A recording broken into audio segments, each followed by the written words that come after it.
fired more than a dozen immigration judges around the country recently, and Craig says doing this actually makes it harder for the president to fulfill his campaign promise of carrying out mass deportations, since it's taking longer for people to get hearings. When you get rid of immigration judges and you create a logjam like this, you effectively make the problem worse. And Craig says he doesn't see the problem getting better anytime soon, since it doesn't appear there are any new listings to replace these judges. Adam Small, KSL News Radio. We are waiting to learn more about the victims of an arson fire that gutted a house in West Jordan as a memorial grows in front of that home. KSL News Radio's Becky Bruce has the update live. Becky? Maria, looking at this home near 82nd South and 6400 West, the first thing you would notice is the line of balloons, teddy bears, stuffed dogs and bunnies, and even a Hello Kitty doll, alongside dozens and dozens of flowers. The community is stunned by what happened on Friday here. From the front of the house, only a small amount of damage is visible, but on the backside, the house is a charred husk. The windows have been blown out. Police tape prevents onlookers from getting too close. I talked to West Jordan Police just a few minutes ago, and they're still waiting for more details about the victims in this fire from the Chief Medical Examiner's office. All they know for sure is that 4 people have died, 2 adults, 2 minors. They believe one of the people who died is responsible for the arson. Live, Becky Bruce, KSL News Radio. Fire danger is high today. National Weather Service is issuing a red flag warning for much of northwestern Utah because of the strong winds and low humidity. It's already blowing about 25 miles per hour out at the airport. The red flag warning is in effect until 9 o'clock tonight in Davis, Weber, Salt Lake, Tooele, Utah, and Box Elder counties. The high fire danger today comes as a number of firefighters The number has more than doubled to work on the state's newest fire. KSL News Radio's Brianna Willis is on Utah Fire Watch. The Monroe Canyon fire grew by nearly 1,000 acres over the weekend and has burned 3 structures so far. But crews are using hoses, pumps, and sprinklers along with their established fire line. They'll be holding a community meeting tonight at the Sevier Valley Center. The Deer Creek fire is 30% contained, and today crews are putting out hot spots and monitoring the line. 3 large fires in southern Utah, the Forsyth, Bridge Creek, and France Canyon are all close to being fully contained. Crews are now watching for flare-ups and continuing to expand their control lines. Brianna Willis, KSL News Radio. We have more on Utah Fire Watch at kslnewsradio.com. You can get the latest on Utah's fires at the tab at the very top of the homepage. Breaking news on KSL News Radio. Malcolm Jamal Warner, who played Theo Huxtable from The Cosby Show, has died at the age of 54. People reports that he died from an accidental drowning while on vacation with his family in Costa Rica. We will bring you more information on this as soon as we have it. KSL's top national stories this hour. A federal judge is hearing arguments today over Harvard University's lawsuit challenging the Trump administration's decision to strip it of more than $2 billion worth of government grants. ABC's Stephen Portnoy has the latest. A lawyer for the Trump administration argued that Harvard officials simply didn't read the fine print of their contracts, allowing Washington to cancel the agreements if they don't align with the government's priorities. In this case, the administration says its priority is combating anti-Semitism. Harvard says its First Amendment rights are at issue, and it accuses the government of trying to impose its views on the school, pulling back more than $2 billion as a punishment for refusing to go along. If the judge sides with Harvard, the ruling would reverse a series of funding freezes that later became outright cuts by the administration. President Trump has threatened that he will delay plans for a new stadium in Washington that would be the home for the Washington Commanders unless the team changes its name back to the Washington Redskins. ABC's Rick Klein has more. Now that it's been changed, a lot of people have frankly gotten used to it. The Commanders just came off of their best season in decades, reaching the NFC Championship game. The ownership group says that they're not intending to change this. And there really isn't an active issue that the president is talking about here. The deal to transfer ownership rights to the stadium site, the proposed stadium site, the old RFK Stadium, is already in place with or without the president's involvement. Of course, he can make things complicated if he wants to, but he seems to be raising this kind of out of nowhere. The old name is considered offensive to the Native American population, and the team has had that name since 2022. First Look Traffic. Good afternoon, Ricky. Good afternoon, Maria. Right now, nice and quiet on your Salt Lake County freeways. No accidents and no delays. Ricky Meese in the KSL Traffic Center. KSL News Time, 12:05. This is the story of the one. As a safety manager at a manufacturing plant, he does everything he can to keep his coworkers safe. From finding ways to reduce risks to keeping safety supplies in stock. And for that, he relies on Grainger, Grainger offers a broad range of quality products and next-day delivery, so he can always play it safe. Call 1-800-GRAINGER, click Grainger.com, or just stop by. Grainger, for the ones who get it done. When might you be buzzed? When you suddenly love everything. You guys, I love this song. I love these nachos. I love our kickball league. Ugh! I love this guy. What's your name? You know what I'd love? A ride when it's time to head out. If you see a buzzed warning sign, call for a ride when it's time to go home. Buzz driving is drunk driving. A message from NHTSA and the Ad Council. I love your car. Is this real leather? I'm still going for it, even with higher stroke risk from atrial fibrillation, an irregular heartbeat not caused by a heart valve problem. Over a 3-year study, Eliquis apixaban tablets reduce stroke risk better than warfarin, and over 97% of Eliquis patients did not experience a stroke. A first stroke occurred in 2.9% of warfarin patients versus 2.3% of Eliquis patients. Don't stop prescription Eliquis without asking your doctor. Stroke risk may increase. Eliquis can cause serious and potentially fatal bleeding. Don't take if you have an artificial heart valve, abnormal bleeding, or antiphospholipid syndrome. While taking, you may bruise more easily or bleed longer. A spinal injection increases blood clot risk, which may cause paralysis. Get medical help right away for unexpected bleeding or bruising, or back pain, tingling, numbness, muscle weakness, or incontinence. Aspirin products, NSAIDs, SSRIs, SNRIs, and blood thinners increase bleeding risk. Tell your doctor about planned medical or dental procedures. Learn more at Eliquis.com or call 1-855-ELIQUIS. Right now at S&S Roofing, get $1,000 off any roof replacement. Plus, you'll get their incredible 50-year worry-free warranty. Dial pound 250 and then say the keyword S&S Roofing for a free bid. Thank you for joining us for Midday. One of Utah's immigration judges has resigned, leaving only 2 judges to handle more than 60,000 deportation cases in the state. We'll continue to bring you the very latest on that story. KSL News Time 12:07. The president's spending bill could result in the University of Utah losing over $100 million in funding. KSL News Radio's Alexandria Bonilla reports. The proposed spending cuts would directly affect medical research funding and staffing. The money would be from a fund specifically paid out to help cover administrative and facility costs. The spending bill wants to cut that funding by about 40% and limit the amount each university can request. The Deseret News reports it could lead the university to take some major hits and significantly slow down the research enterprise they've worked to achieve. Alexandria Bonilla, KSL News Radio. The future of a local after-school program that helps kids get into filmmaking and music production is uncertain after federal funds were cut. KSL News Radio's Josue Sanchez has more. SpyHop has been offering kids a creative outlet for decades in Salt Lake City. Executive Director Larissa Trout says she's positive they could raise money for the next group of youth, but it's unclear if they could find more stable funding for years to come. But really the bigger picture is, well, what does the year after that look like, and so on and so forth, because as far as we can tell and from the news, it's really uncertain to know. Director of Marketing Kari Rice says this has taught the students why they should be involved in their community. So for them, this is really a moment where they're learning about why being connected to your community and policy matters. Trout says this affects more than just their organization, but the arts and media production community as a whole. Josue Sanchez, KSL News Radio. This week is the Days of 47, celebrating when pioneers entered the Salt Lake Valley. Over the weekend, the Church of Jesus Christ of Latter-day Saints held their annual Pioneer Fair at the Church History Museum. Organizers tell KSL TV the event just keeps getting bigger each year. The fair began as a kind of a living history demonstration. We had reenactors from the museum's volunteer docent corps, and they would come together and perform pioneer era skills, and the fair kind of took off from there. People attending were able to play pioneer games, push hand carts, and see blacksmithing and quilting demonstrations. Traffic and weather together. It's brought to you by Mountain America's Double Rewards credit card promotion. Any trouble spots, Ricky? Not right now. I-15 is actually looking pretty good if you're traveling north or southbound through the heart of the valley. We did have a crash in Box Elder County.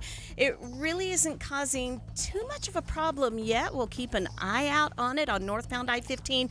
But again, if you're headed north towards Idaho, you're looking good. Southbound I-15, we do have construction in Davis County, right by Burton Lane on the way to Farmington, but overall, A quiet start to your Monday noontime drive.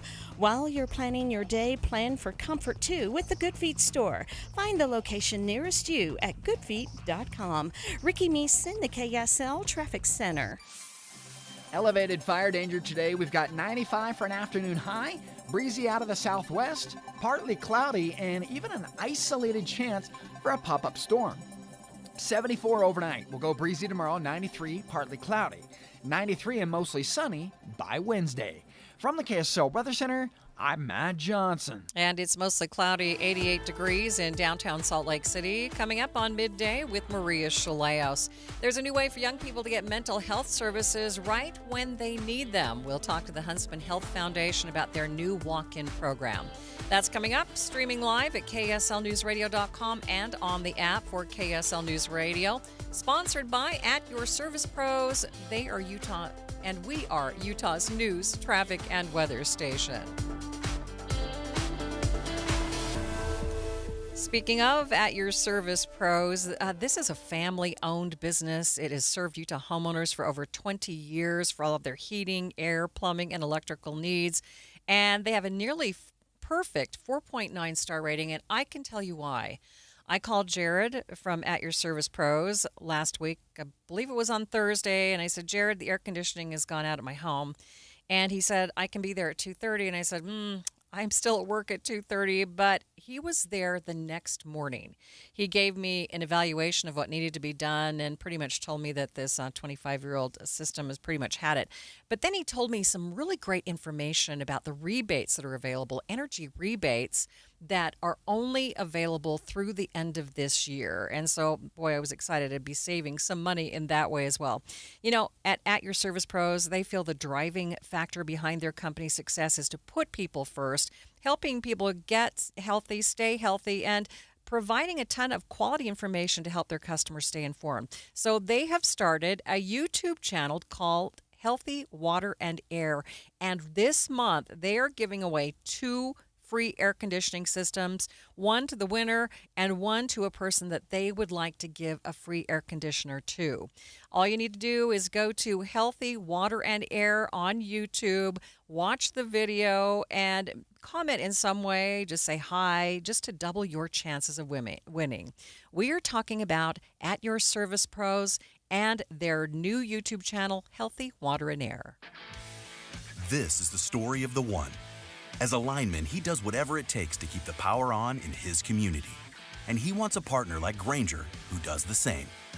Grainger offers the professional-grade products he needs, from voltage detectors to harnesses to hard hats, plus fast, dependable delivery, so he can rise to every challenge. Call 1-800-GRAINGER, click Grainger.com, or just stop by. Grainger, for the ones who get it done. Why'd I go to the doctor? One day at the firehouse, I was so lightheaded I could barely stand. Even my crew noticed. Getting checked out was the right call. Turns out I have atrial fibrillation, which increases the risk of stroke about 5 times. Symptoms like irregular heartbeat, heart racing, chest pain, shortness of breath, fatigue, or lightheadedness can come and go. But if it's AFib, the risk of stroke remains. If you have symptoms, contact a doctor. I'm so glad I did. Visit NoTimeToWait.com, sponsored by Bristol-Myers Squibb and Pfizer. Hi, this is Derek Overstreet, president of the New Millennium Group and co-host of Stop Working, Start Living with KSL News Radio. Can you imagine what your life would be like if you could retire 3 to 5 years earlier than you thought possible? The things you could do, the loved ones you could spend time with, the memories that you could create. That's what our team at the New Millennium Group does. We'll walk you through the entire process every step of the way. If you'd like to get a copy of the 5-step proprietary plan that will help you retire 3 to 5 years sooner than you thought possible, give us a shout right now. 888-999-6370. That's 888-999-6370 or utahsfinancialplanner.com. Listen, most of our listeners right now have a tax problem, not a money problem. There's not enough money in Social Security Medicare as it is. Let us show you how you can significantly reduce your taxes. That's 888-999-6370, 888-999-6370, or utahsfinancialplanner.com. KSL News Time, 12:15. The three things you need to know this hour. First, the backlog in Utah's immigration courts is getting worse as we've lost 60% of our immigration judges just over the last few months. I'm KSL News Radio's Adam Small. Second, there is a high fire danger today in northwestern Utah because of the high winds and the low humidity. This comes as firefighters battle several large wildfires throughout the state. Third, traffic and weather together, Ricky. Had an earlier crash called out at 33rd West 17th South California Avenue. If it's there, it doesn't really seem to be causing a big issue for traffic in the area. Valley Freeway traffic looking good with no problems. Ricky Meese in the KSL Traffic Center. Partly cloudy, breezy, and a slight chance for a pop-up. I'm Matt Johnson. It's mostly cloudy, 88 degrees at the KSL Common Spirit Health Studios. Time now for KSL's top national stories. From ABC News, I'm Michelle Franzen. In New York City, NYPD officers confirm a second suspect is now in custody after an off-duty U.S. Border Patrol agent was shot Saturday night in a city park. Earlier, police identified the suspected shooter as 21-year-old Miguel Francisco Mora Nunez, a migrant who entered the U.S. illegally in 2023, according to Homeland Security. He was supposed to deport last fall. Homeland Security Secretary Kristi Noem had a briefing outside a hospital in Harlem today. We were able to bring the second individual in and have detained him as well, and he will face consequences and hopefully strong prosecution for his crimes. The 42-year-old border agent was shot in the face and arm during that encounter. He's expected to survive.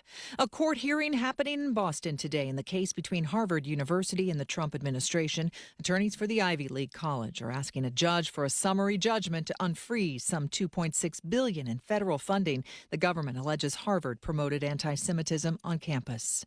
In Los Angeles, charges are expected to be filed against the man accused of ramming his car into a crowd outside a nightclub overnight Saturday, injuring more than 30 others. According to law enforcement sources, it appears 29-year-old Fernando Ramirez may have been motivated by alcohol and anger after he was kicked out of the nightclub. He allegedly got into his car, made a U-turn, and drove into the crowd. Toxicology tests will confirm if he was intoxicated. Per sources, he's being held for assault with a deadly weapon. After he allegedly drove his car onto the sidewalk, the crowd pulled him out of the car, beat him, and somebody even shot him in the lower back. Alex Stone, ABC News, Los Angeles. Word today, actor Malcolm Jamal Warner, best known for playing Theo Huxtable on the hit series The Cosby Show, has died.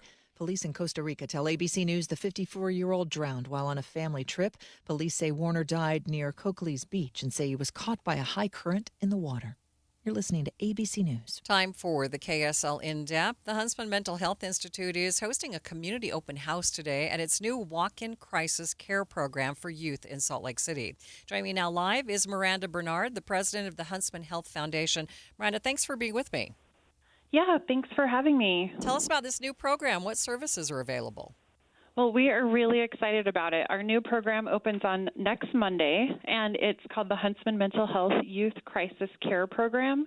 So we are able to take kids who come in with their families anytime, 24/7, 365 days a year, and it's for kids who might be struggling with any kind of mental health challenge that lots of our children are struggling with these days. So things like suicidal behaviors and thoughts, depression, anxiety, any kind of issues they might be experiencing from trauma or self-harm, we are here for them and are happy to see the kids and make sure that they're able to get the help that they need when they need it. You mentioned a lot of kids are suffering from some of these things. Tell us about the need for this type of center in the community. Yeah, this is really filling an important gap that we're seeing in the community. So lots of us as parents who might have kids who are struggling with any kind of mental health challenge, it can be really hard to know the best place to take them, to get them the help that they need or what kind of resources are available. And this new program is really the answer to that question. So they can bring them here and know that they'll get assessed. We also know that this is a big need just because of some of the data. We know that suicide, for example, is the leading cause of death for children in Utah, ages 10 to 17. So we are really anxious to change that and to see a dramatic improvement. And we know that this program is the first, next big step for us at Huntsman Mental Health Institute to make a big difference there. We know in the past that there's been a shortage of doctors, and oftentimes the only way someone could get crisis help was to go to the emergency room. So this is something that will isn't this kind of like a first of its kind program or center? Yeah, that's exactly right. We know that emergency rooms serve a really important purpose, of course, in our communities, and they're also not designed to help support people, including children, who are experiencing a mental health crisis. So if anyone is needing, mental health support, being in a loud, brightly lit emergency room with lots of activity is likely not the best place. That's why we're really happy to have this here up at Huntsman Mental Health Institute. So it's a beautiful space. It's calming. The colors on the walls are really beautiful, are meant to be comforting. And then there's even artwork and, just the kind of furniture that's comforting to kids and to their parents who are looking for that kind of support. We're also really, really lucky that we have some of the best care providers in the country who work here. So not only are they experts, not only are they really experienced, but they're very compassionate. They're highly trained in helping just make sure that kids are getting that kind of first care and a really good plan in place for them. Miranda, thank you for your help today. Yeah, thank you. Live on the KSL Newsline, that is Miranda Bernard, the president of the Huntsman Health Foundation, talking about a new crisis center up at Huntsman Mental Health for youth. Traffic and weather together. It's brought to you by Mountain America's Double Rewards credit card promotion. And here's Ricky Meese. Right now, we are looking at a quiet drive on your Salt Lake County freeways and good speeds on I-15 in Weber, Davis, Salt Lake, and Utah counties. We had that earlier accident. It's in the cleanup stages. California Avenue, 1700 South near 3300 West. I believe that's also called Swanner Road. So that's in a business district, and just keep an eye out for Salt Lake City PD at the scene wrapping up there. Our main secondaries are also looking at a quiet drive. Deseret First Credit Union is turning 70, and now it's their turn to say thank you with special member giveaways happening all year long. Visit dfcu.com to learn more. Ricky Meese in the KSL Traffic Center. KSL 7-day forecast, 95 today, breezy, partly cloudy, slight chance for a storm in the evening. 93, partly cloudy skies on Wednesday, it'll be breezy again. Letting go of the wind on Wednesday, 92. We got sunshine, 93 on Pioneer Day. We go mid-90s for your weekend, but the winds kick up Saturday and Sunday. From the KSL Weather Center, I'm Matt Johnson. And it's mostly cloudy, 88 degrees in downtown Salt Lake City. And the 7-day forecast is brought to you by Performance Automotive Bountiful. Quick check of the markets at this hour. You're going to like it. Both the Dow and NASDAQ up by triple digits. A complete update of your money news is coming up next.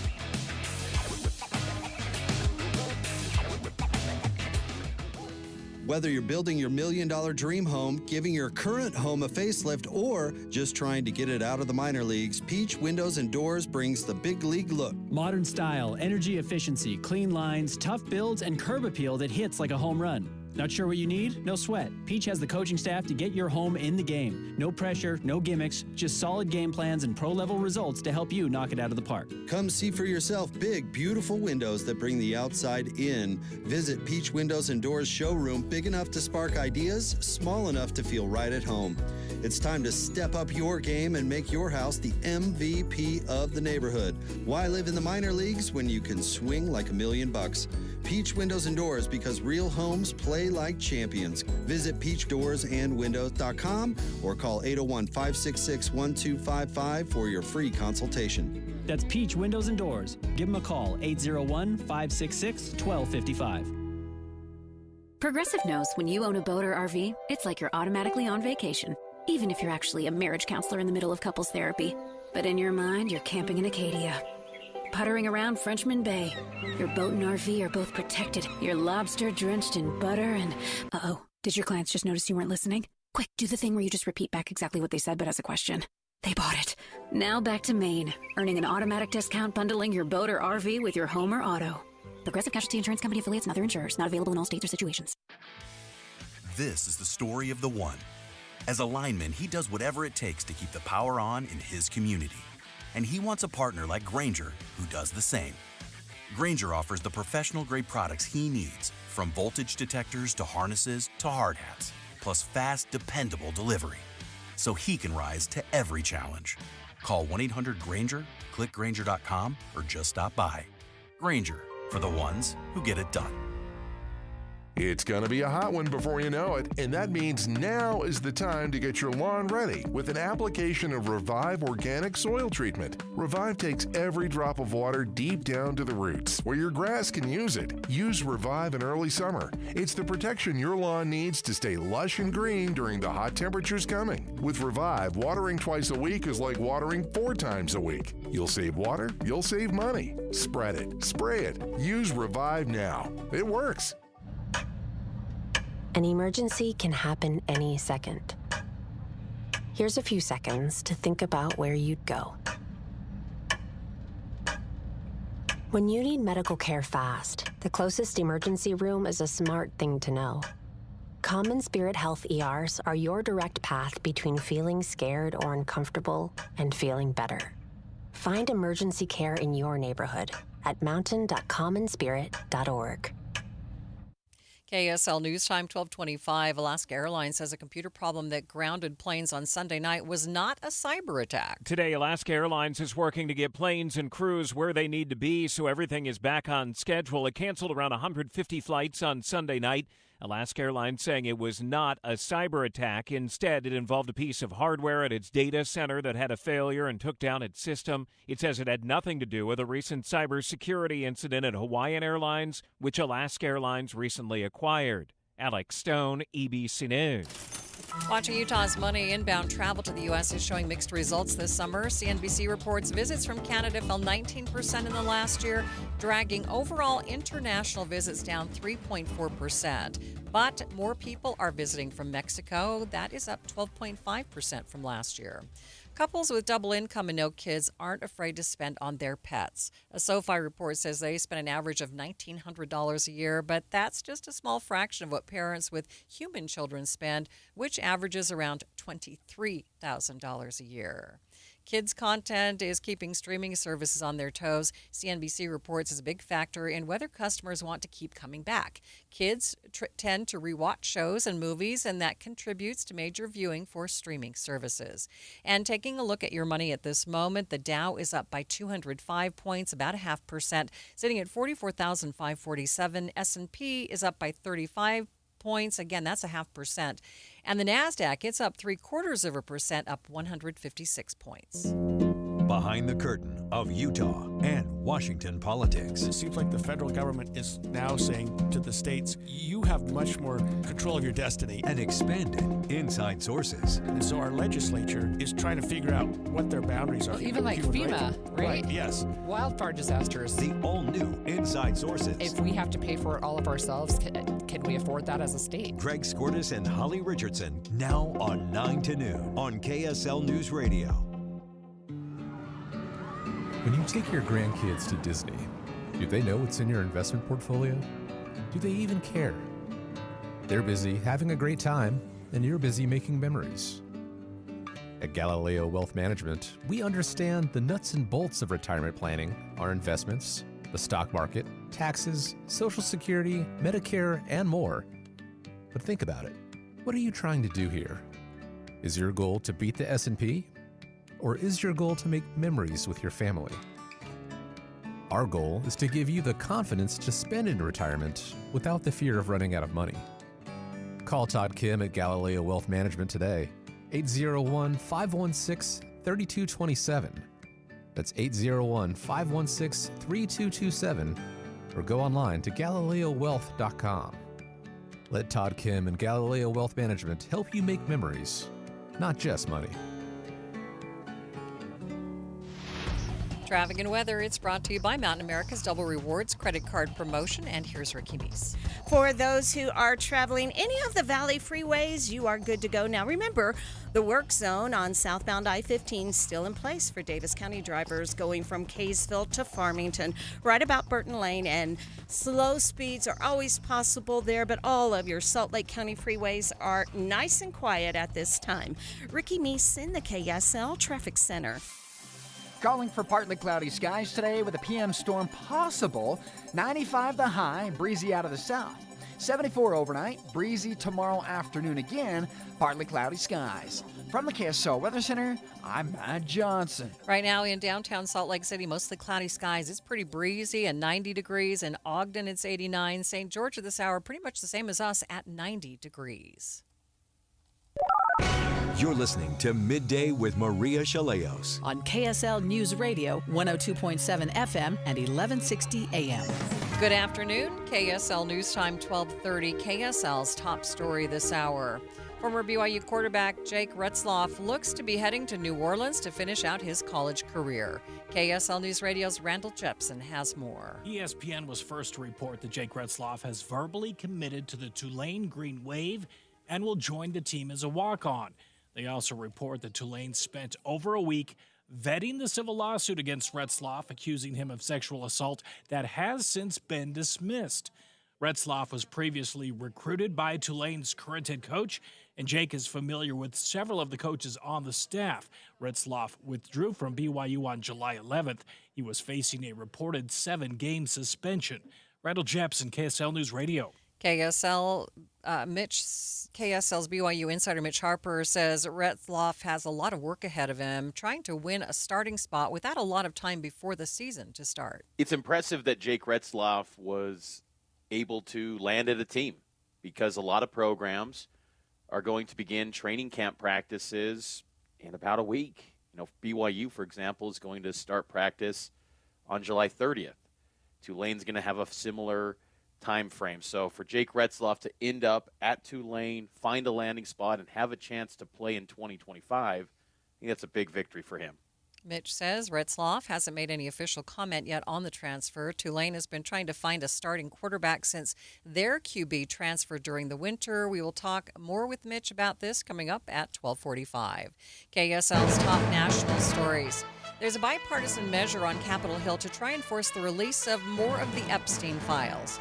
ABC's Karen Travers at the White House says, even if that were to make its way through Congress and they would vote to approve that release, it's really symbolic. It's to get members of Congress on the record here. They don't have the authority to actually force the administration to release documents. Despite last week's move by the Trump administration to begin the process of possibly releasing grand jury testimony in the Jeffrey Epstein case, members of both parties pushed for more information yesterday. A decision on whether victims of a Texas school shooting can sue the makers of a combat-themed video game rests in the hands of a California judge. Here's ABC's Jim Ryan. The parents of 3 of the children who died in the Robb Elementary School shooting in 2022 say the teenage gunman got his inspiration and training here. Enemy soldier incoming. On the virtual battlefield in Call of Duty. Those families have sued Activision, maker of the video game, and Facebook parent Meta over the marketing of guns. A quick decision on the validity of the lawsuits is not expected. The lawyer for the video game's creator argues a judge should dismiss the lawsuit because the contents of the game are protected by the First Amendment. A Midvale man is in jail after police say a violent assault ended with his girlfriend's sudden death. KSL News Radio's Eric Cabrera is live with that story. Eric? Maria, police say it started Sunday morning near Hillcrest High. A witness told authorities they saw a man punch a woman in the driver's seat as she tried to get away, then force her into the passenger side and sped off. An hour later, police say the same woman was dropped off at Altaview Hospital by someone who didn't stick around. She told her family her boyfriend had hit her, then she suddenly collapsed and died. Detectives interviewed 31-year-old Lutuno Falanico, who admitted to striking her, claiming it was open-handed during an argument. But investigators say the force of the blows required stitches. Falanico was arrested nearby, carrying a bag and waiting for a ride. Live, Eric Cabrera, KSL News Radio. One man is dead. Another was arrested after a family fight in Taylorsville. Police say the man in custody is suspected of stabbing his uncle. He reportedly admitted this to police. Family members say the uncle was trying to stop the brother from allegedly assaulting their father. Heber City Police are still investigating the scene of a birthday party for a 15-year-old that ended up with 2 men being stabbed. KSL News Radio's Heather Kelly has more. The quinceañera birthday party took place at the Junction restaurant. Heber City Police say officers responded to a report of a stabbing just before midnight last night. They found one man had been stabbed 3 times. They gave him life-saving aid until emergency medical teams arrived. He is now in critical condition. Another man had a stab wound to his leg and was treated on scene. Witnesses told police that the suspects fled the area. Other national stories KSL is following. The FAA is trying to figure out how a SkyWest Delta jet and a B-52 bomber nearly collided in the sky over North Dakota. ABC's Sam Sweeney has more. This is a very small airport, just a few flights a day. So the air traffic control is contracted at that airport, and there is no radar. It's what's known as a Class D airport. It's a very small, visual flight rules is how they operate there. So the pilots have to keep an eye out on what's going on around them, and also the towers keeping an eye out for what's going on around them. But in this case, something failed, and they're going to need to figure out what happened. The SkyWest pilot had to do a series of evasive maneuvers to get out of the path of that military jet. The Air Force says the bomber was going to do a flyover at the North Dakota State Fair. First look traffic. What's going on, Ricky? Nice and quiet. Freeways looking good. No problems on the main secondaries. Ricky Meese in the KSL Traffic Center. KSL News Time, 12:36. Be advised, this is your opportunity to save up to 40 to 80% on a hot tub or swim spa. This weekend only, Friday through Sunday, Mountain America Expo Center, Sandy. Be advised, this is your opportunity to save up to 40 to 80% on a hot tub or swim spa. This weekend only, Friday through Sunday, Mountain America Expo Center, Sandy. 18-month interest-free financing. Our factories have demanded we sell 1,000 hot tubs and swim spas this weekend. Mountain America Expo Center, Sandy. Huge factory incentives, factory rebates, this weekend only. Mountain America Expo Center, Sandy. We can remove your old hot tub. Free delivery of your new hot tub. Hot tub starting at $2,999. Mountain America Expo Center, Sandy. Free delivery of your new hot tub. Just relax and enjoy. Mountain America Expo Center, Sandy. Friday, 2 p.m. to 8 p.m. Saturday, 10 a.m. to 8 p.m. Sunday, 10 a.m. to 6 p.m. Free admission, free parking, free delivery. Mountain America Expo Center, Sandy. Call 833-SPA-SALE or visit hottubandSwimSpaSale.com. Alpine Home Medical, we bring wellness home. Hi, I'm Jay Broadbent from Alpine Home Medical, and I'm humbled to win Utah's Best of State for 2025 for the 15th year in a row. After 28 years, we're all about you. Over 1,700 5-star Google reviews and a 4.8 customer satisfaction score to prove it. We'll keep working hard for you. I've spent this year advocating with lawmakers for better Medicare reimbursement, ensuring you always have the best access to medical supplies you need. From Idaho Falls to St. George, our 11 stores are your home for comfort. When you hear Alpine Home Medical, think of that best of state experience every single time. Visit us online at alpinehomemedical.com. That's alpinehomemedical.com. Alpine Home Medical, we bring wellness home. Getting help with plumbing repairs is easier than you think. All you have to do is call Any Hour Services or schedule an appointment at anyhourservices.com. No one helps more homeowners than Any Hour Services. Thank you for joining us for Midday. Recapping our top story this half hour. 2 men have been stabbed after a situation at Quinceanera last night. One of them is in critical condition. Police don't have anyone in custody. KSL News Time, 12:38. We had another deadly weekend on our reservoirs, including at Causey Reservoir, where police say a man died while cliff jumping. KSL News Radio's Adam Small begins our team coverage. Authorities say the 23-year-old man went into the water Saturday afternoon, briefly resurfaced, but went back under and never came back up. Police say 911 calls started coming in around 2:30, then dive teams found his body just under 7 hours later. This incident has led officials like Department of Natural Resources Law Enforcement Sergeant Trent Curry to once again ask people to wear a life jacket no matter what you're doing on the water. It's almost like wearing your seatbelt in a car out on the highways. We would definitely recommend and suggest that you wear those life jackets. Police say life jackets are actually required at Causey Reservoir, yet upwards of 80% of people on a given day don't wear them. Adam Small, KSL News Radio. A Salt County man was found dead after he went missing in the Yuba State Reservoir Saturday. KSL News Radio's Brianna Willis continues our team coverage. The man had been swimming at the North Beach when he went missing around 4:30 in the afternoon. Several departments responded to search the waters, including Juab and Utah County Sheriff's Office and the Utah Department of Public Safety. His body was found about 4 hours later. The case is still being investigated, and we're not sure at this point if he was wearing a life jacket. A man is dead after getting caught in a rock slide in Little Cottonwood Canyon. Salt County rescue crews say it happened in Bells Canyon. The man reportedly fell 700 feet. No one else was injured. Police departments will have extra enforcement out this week looking for people setting off illegal fireworks. KSL News Radio's Britt Johnson has more. Tooele City Police Sergeant Colby Bentley says fireworks are considered illegal when lighting them in restricted areas, sending them off on undesignated days, or getting them from another state. And police won't take ignorance as an excuse. They know, because you can't buy any illegal fireworks here in Utah. You've got to go across the border. So there's got to be some sort of action that you made to go buy an illegal firework somewhere. It's not just, ignorance is bliss now. And if people think they won't get caught, Bentley says it's actually pretty easy to track them down. Offenders could potentially be charged with a misdemeanor, have to go to court, and get a $1,000 fine. The chances are higher if people try to evade the police. Britt Johnson, KSL News Radio. Traffic and weather together. It's brought to you by Mountain America's Double Rewards credit card promotion. Ricky? No problems on your Salt Lake County freeways. It's been quiet out there. We've had a little bit of traffic north and southbound Mountain View corridor going through West Valley. A lot of that is due to road work. And speaking of road work, the typical, it's southbound I-15 for Davis County drivers going from the Kaysville Ponds down to Lagoon. So the closer you get to Burton Lane, the closer you have to encountering backups in the area. So just give yourself an extra 5 to 10 minutes to get through that stretch and you'll be fine. Ricky Meese in the KSL Traffic Center. Fire danger is going to be high today, folks. 95 in the afternoon. Breezy out of the south, gusting to 35 at times. Partly cloudy and a very slight chance for an isolated evening storm. Breezy tomorrow, 93, partly cloudy, down to 92.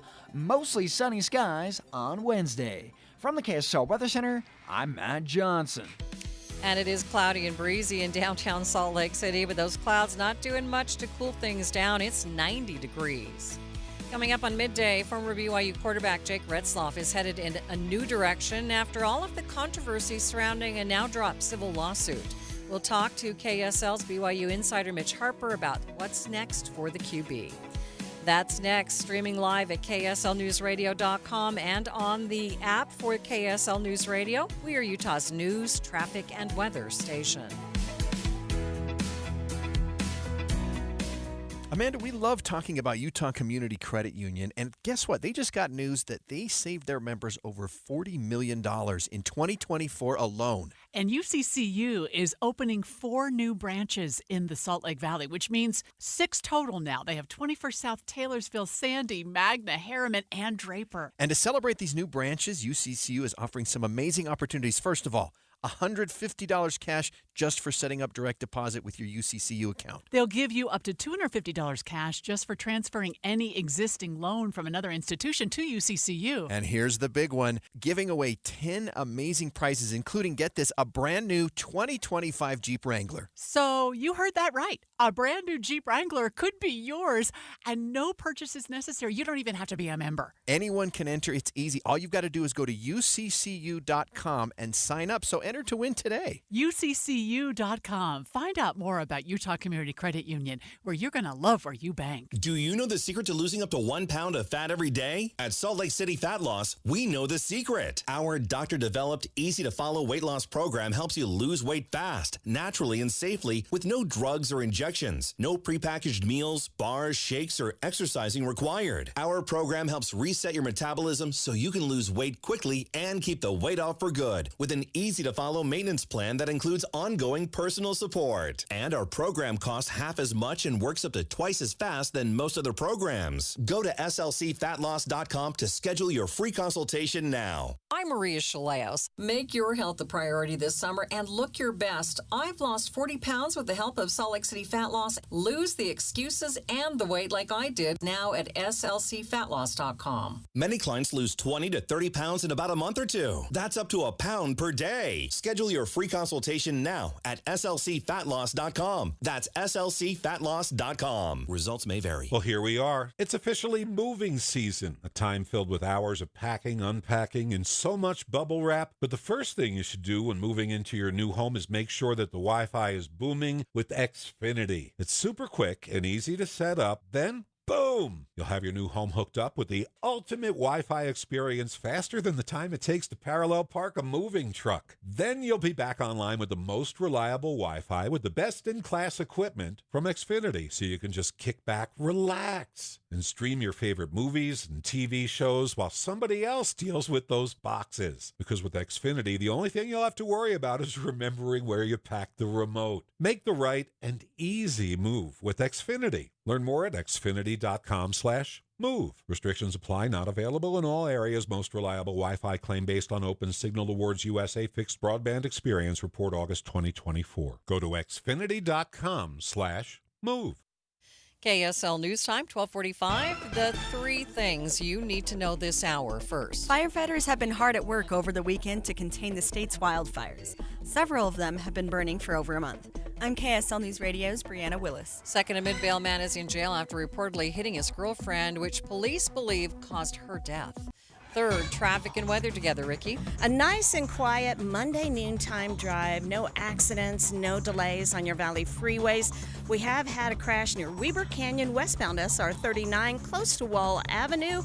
Shouldn't take long to get that cleared out of the way. Ricky Meese in the KSL Traffic Center. Gonna be a breezy one this afternoon. 95 the high, partly cloudy with a slight chance for a pop-up storm. I'm Matt Johnson. And it's mostly cloudy, 90 degrees at the KSL Common Spirit Health Studios. Time now for KSL's top national stories. ABC News, I'm Michelle Franzen. A federal judge in Boston hearing arguments today over Harvard University's lawsuit challenging the Trump administration's decision to freeze more than $2 billion in federal funding. The hearing featured an attorney for the administration arguing that Harvard's contracts with the government give Washington the right to cancel the grants.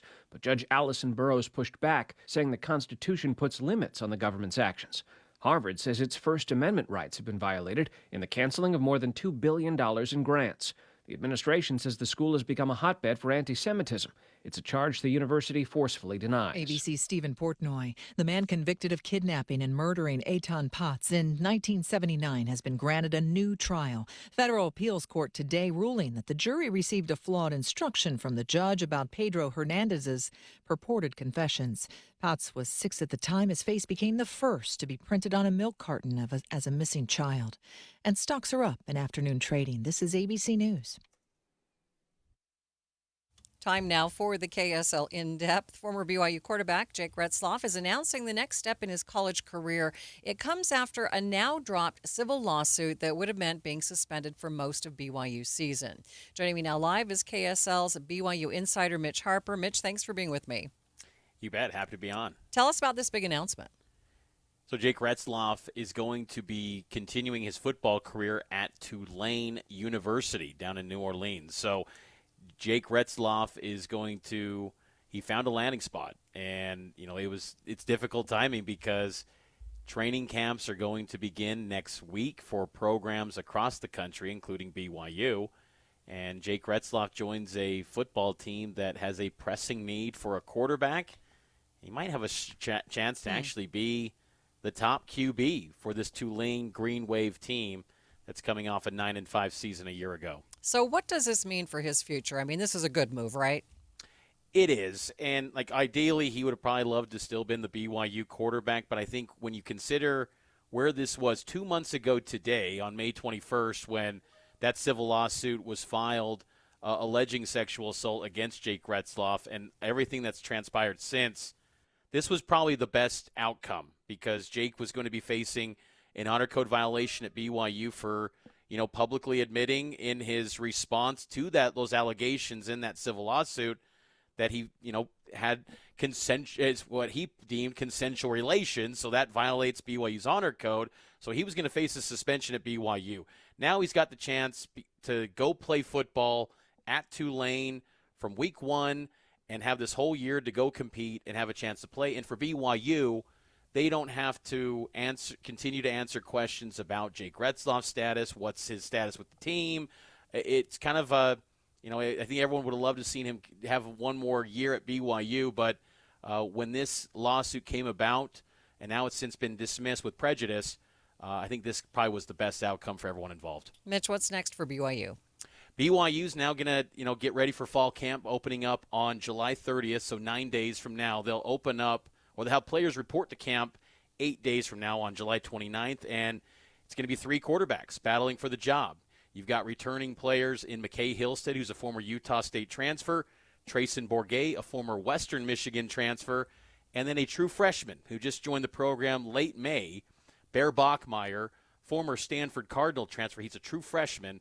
Those are going to be the 3 guys that are expected to compete to be that quarterback 1 for BYU when camp begins next week. All right, Mitch, thanks for your time today. And that is KSL's BYU insider, Mitch Harper, talking about BYU quarterback Jake Retzloff, who has just announced that his next step in his college career and what's next for BYU. Traffic and weather, it's brought to you by Mountain America's Double Rewards credit card promotion. Ricky? We are looking at a nice and quiet drive. Now, we do have this crash in Weber County. This is going to be on Wall Avenue near SR 39. Westbound is coming out of the canyon. It's over to the right, partially blocking a lane, but you can get around it. No big delays in the area, so that is the good news. If you are traveling I-15, 215, I-80, or the 201, you are good to go. When you need the financial products and services for every stage of life, Cyprus Credit Union is there for whatever the future holds. Visit cypruscu.com today. Ricky Meese in the KSL Traffic Center. KSL 7-day forecast. I got a very slight chance for a pop-up storm today. It'll be partly cloudy skies, breezy out of the south, 95 the high, but models do indicate a slight chance for an evening pop-up. 93 tomorrow, breezy, partly cloudy. 92, mostly sunny skies on Wednesday. Thursday, that's Pioneer Day, 93 with sunshine. We'll go 95 as we head into Friday. And how about the weekend? Breezy out of the south and temperatures in the mid-90s. From the KSL Weather Center, I'm Matt Johnson. And it's mostly cloudy, 90 degrees in downtown Salt Lake City. And the 7-day forecast is brought to you by Performance Automotive Bountiful. It's a great day for the markets. We're seeing a lot of positive numbers. The S&P right now up by 30 points. A complete update of your money news is coming up next. Hi, this is Doug Wright. For years now, I've been telling you about Connecticut soft water systems that use 2/3 less salt than the others. But I've never told you exactly how they do that. Well, there are several ways, so consider this as part 1 in a series. Most of the softeners out there use a finicky, hard-to-adjust computer to guesstimate when to cycle, and it errs on the side of cycling too often, which means it'll burn through way too much salt way too soon. Connecticut is different. It has an all-mechanical system that measures the water precisely. No computer, no guesstimating, so it cycles only when needed. The result, Connecticut delivers perfectly soft water 24/7 using minimal salt. So why not save your lower back from carrying the 3 bags of salt when all you need is 1? Call Northern Utah's authorized Connecticut dealer, Connecticut Quality Water Systems of Salt Lake. Call them now, 801-576-8600, or log on to softwaterutah.com and tell them Doug sent you. If you love to travel, Capital One has a rewards credit card that's perfect for you. With the Capital One Venture X card, you earn unlimited double miles on everything you buy. Plus, you get premium benefits at a collection of luxury hotels when you book on Capital One Travel. And with Venture X, you get access to over 1,000 airport lounges worldwide. Open up a world of travel possibilities with the Capital One Venture X card. What's in your wallet?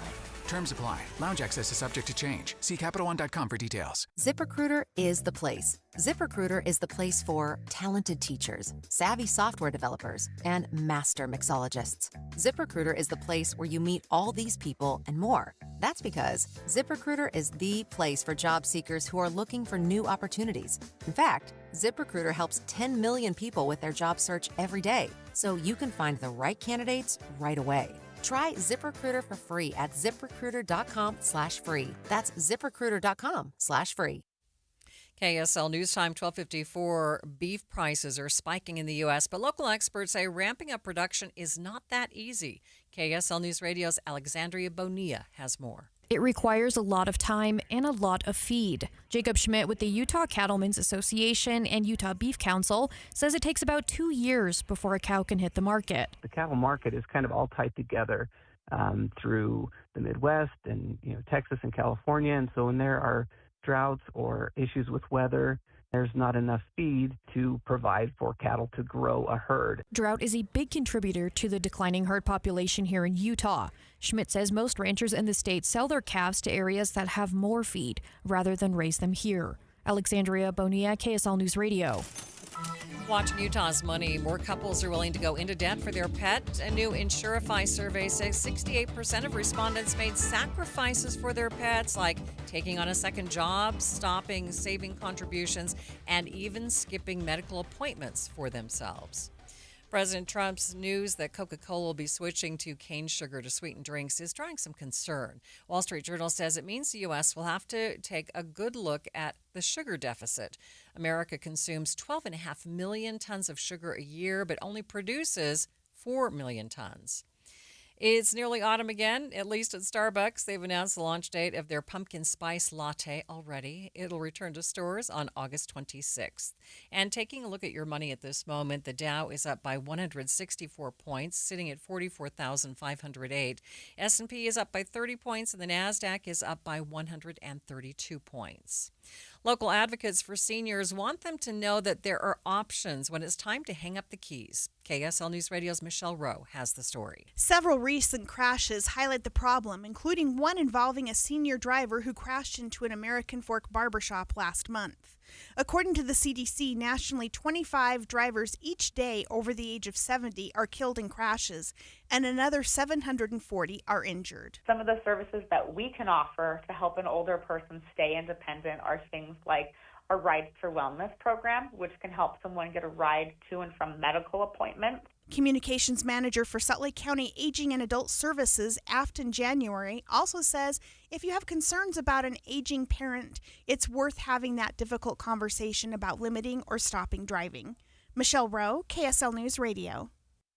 Texting privacy policy and terms and conditions posted at textingterms.us. Texting enrolls you for recurring automated text marketing messages. Message and data rates may apply. Reply STOP to opt out. There's a lot on the line in divorce. This is Joe Cordell of Cordell & Cordell, the largest family law firm in the country. When you find yourself facing divorce, you need a partner you can count on. Connect with a local divorce attorney today. Text Office 44 to 32 32 32. Office 44 to 32 32 32. CordellCordell.com. The power of we believes in you. It advocates for you. It completes your circle. It makes sure you have the strongest circle possible. And with Intermountain Health in yours, you'll always have the care you need to live the healthiest life possible. That's the power of we. Intermountain Health. KSL offers the best daily newsletter in the state. It's the 3 things you need to know. Every weekday, we deliver quality and relevant content to your inbox. No ads, no spam, just the 3 things you need to know to be informed about the world around you. Subscribe today. Visit KSLNewsRadio.com or text the word inbox to 57500. That's inbox to 57500. Hi, Grandma. Can Nina come over for dinner? Sure. I've been meaning to ask you, what would happen if someone offered you a drink? Grandma! If anyone ever does, I want you to say, no, I have too much respect for my family and I don't want to get in trouble. I promise, Grandma. They really do hear you. For tips on what to say, visit underagedrinking.samhsa.gov. That's underagedrinking.samhsa.gov. This message brought to you by SAMHSA and this station. Traffic and weather together. It's brought to you by Mountain America's Double Rewards credit card promotion. Ricky? We do have fire crews working a structure fire in the downtown area, 13th East, 1300 South, 200 East. They will be blocking off roads in the area. Salt Lake City PD also clearing a crash at 1400 South and Foothill. If you're traveling the Valley freeways, you're good to go. But for Weber County drivers, we've had an accident westbound.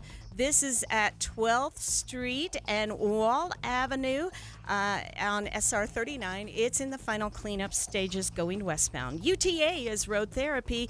Give your car a break and get more U-time. Plan your trip at rideuta.com or on the Transit app. Ricky Meese in the KSL Traffic Center. You can expect the temperature to stay in the 90s for the next 7 days. Today's high 95, a 10% chance of showers, and that chance of showers going away tomorrow. No chance, and the high of 92, 91 degrees downtown. KSL FM Midvale. KSL Salt Lake City. From the KSL Common Spirit Health Studios, this is KSL News Radio. Utah's news, traffic, and weather station. Longer delays coming for roughly 60,000 deportation cases in Utah. I imagine we're going to be getting dates into 2031, 2032, 2030. I can't even imagine. I would think that almost into 2034. The time is 1 o'clock on Midday, Monday, July 21st. It is Midday. I'm Maria Shilaos. Coming up, much of the delay coming as several immigration judges here step away from the bench. Also this hour, the cuts would cause us to lose around $110 million annually. That's a lot of jobs and a lot of research that we think is very important. Why the University of Utah could lose so much federal funding for medical research. But first, our top stories. Firefighters have been working hard over the weekend to get the state's wildfires under control. KSL News Radio's Brianna Willis has the latest. There are currently 6 large wildfires burning in the state. The Monroe fire grew into the largest one over the weekend, burning close to another 1,000 acres. Fire crews are building fire lines using bulldozers and available hoses and water to protect cabins in the area. The Deer Creek fire is now 30% contained after spreading to more than 17,000 acres, and 3 fires in southern Utah that have been burning for over a month are all close to completely contained. Fire officials are asking people near the fire areas to sign up for emergency alerts and check for updates on evacuation orders. Our top national story this hour from ABC News. A federal judge in Boston heard arguments today over Harvard University's lawsuit challenging the Trump administration's decision to strip it of billions in federal grants. A lawyer for the Trump administration argued that Harvard officials simply didn't read the fine print of their contracts, allowing Washington to cancel the agreements if they don't align with the government's priorities. In this case, the administration says its priority is combating anti-Semitism. Harvard says its First Amendment rights are at issue, and it accuses the government of trying to impose its views on the school, pulling back more than $2 billion as a punishment for refusing to go along. ABC's Stephen Portnoy reporting. There are growing calls from lawmakers on both sides of the aisle for the Justice Department to release all of the files related to the Jeffrey Epstein case. More from ABC's Karen Travers at the White House. You have that move on Capitol Hill for a measure that would force the Justice Department, call on the Justice Department to release the Epstein files, but it's really symbolic. The Congress can't push the federal government to do a release like that, but it would certainly put members of Congress on the record with what their position is on this, and we'll see where that goes over the coming days. There is also a request to unseal the grand jury transcripts from the case. Malcolm Jamal Warner, best known for playing Theo Huxtable on The Cosby Show, has died at the age of 54. People reports that he died from an accidental drowning while on vacation with his family in Costa Rica. We'll bring you more information as soon as we have it. Your money at this moment, the Dow is up by 131 points, a little bit over 0.25%, sitting at 44,472. S&P is up by 25 points, and the NASDAQ, it's up by 125 points. Traffic and weather, it's brought to you by Mountain America's Double Rewards credit card promotion, Ricky. It is a nice drive on the Valley freeways. No problems there and good speeds. The final cleanup of a crash at Foothill Drive, 1400 South, and fire crews working a fire. You want to avoid this area, 2nd East, 1300 South. Ricky Meese in the KSL Traffic Center. Creeping up on today's high of 95 with a very slight chance of showers, probably coming in the evening if we do see those showers. Tomorrow, a little bit cooler with a high of 92, but we are staying in the 90s for the next 7 days. 91 degrees at the KSL Common Spirit Health Studios. Mornings are for recharging. And they're for starting your day right. We volunteer to join you in the car. Get news and weather at 102.7 FM during the most important part of your day. Andy and Amanda, each morning between 5 and 9 on KSL News Radio. You bought a house. Or maybe you're building one, but it just isn't feeling like home. Not yet. AMC Building Materials has this undeniable knack for transforming a house into a home. Your home. How do they do that? They combine years of exceptional kitchen and bath creations with your ideas. In fact, customer satisfaction is their #1 priority. You know what you want. You know it's not going to be cookie cutter. And this is exactly where AMC shines. AMC delivers exceptional quality, bold-style kitchen and bath designs, along with their exceptional value and a timeline you'll love. Most projects are complete by the elite AMC professional installers in under 10 days. Immerse yourself in the beauty, function, and feel in person at the AMC Building Materials showroom in Salt Lake City. Get directions and schedule your free estimate at amckitchenslc.org. AMC Building Materials, transforming your house into a home.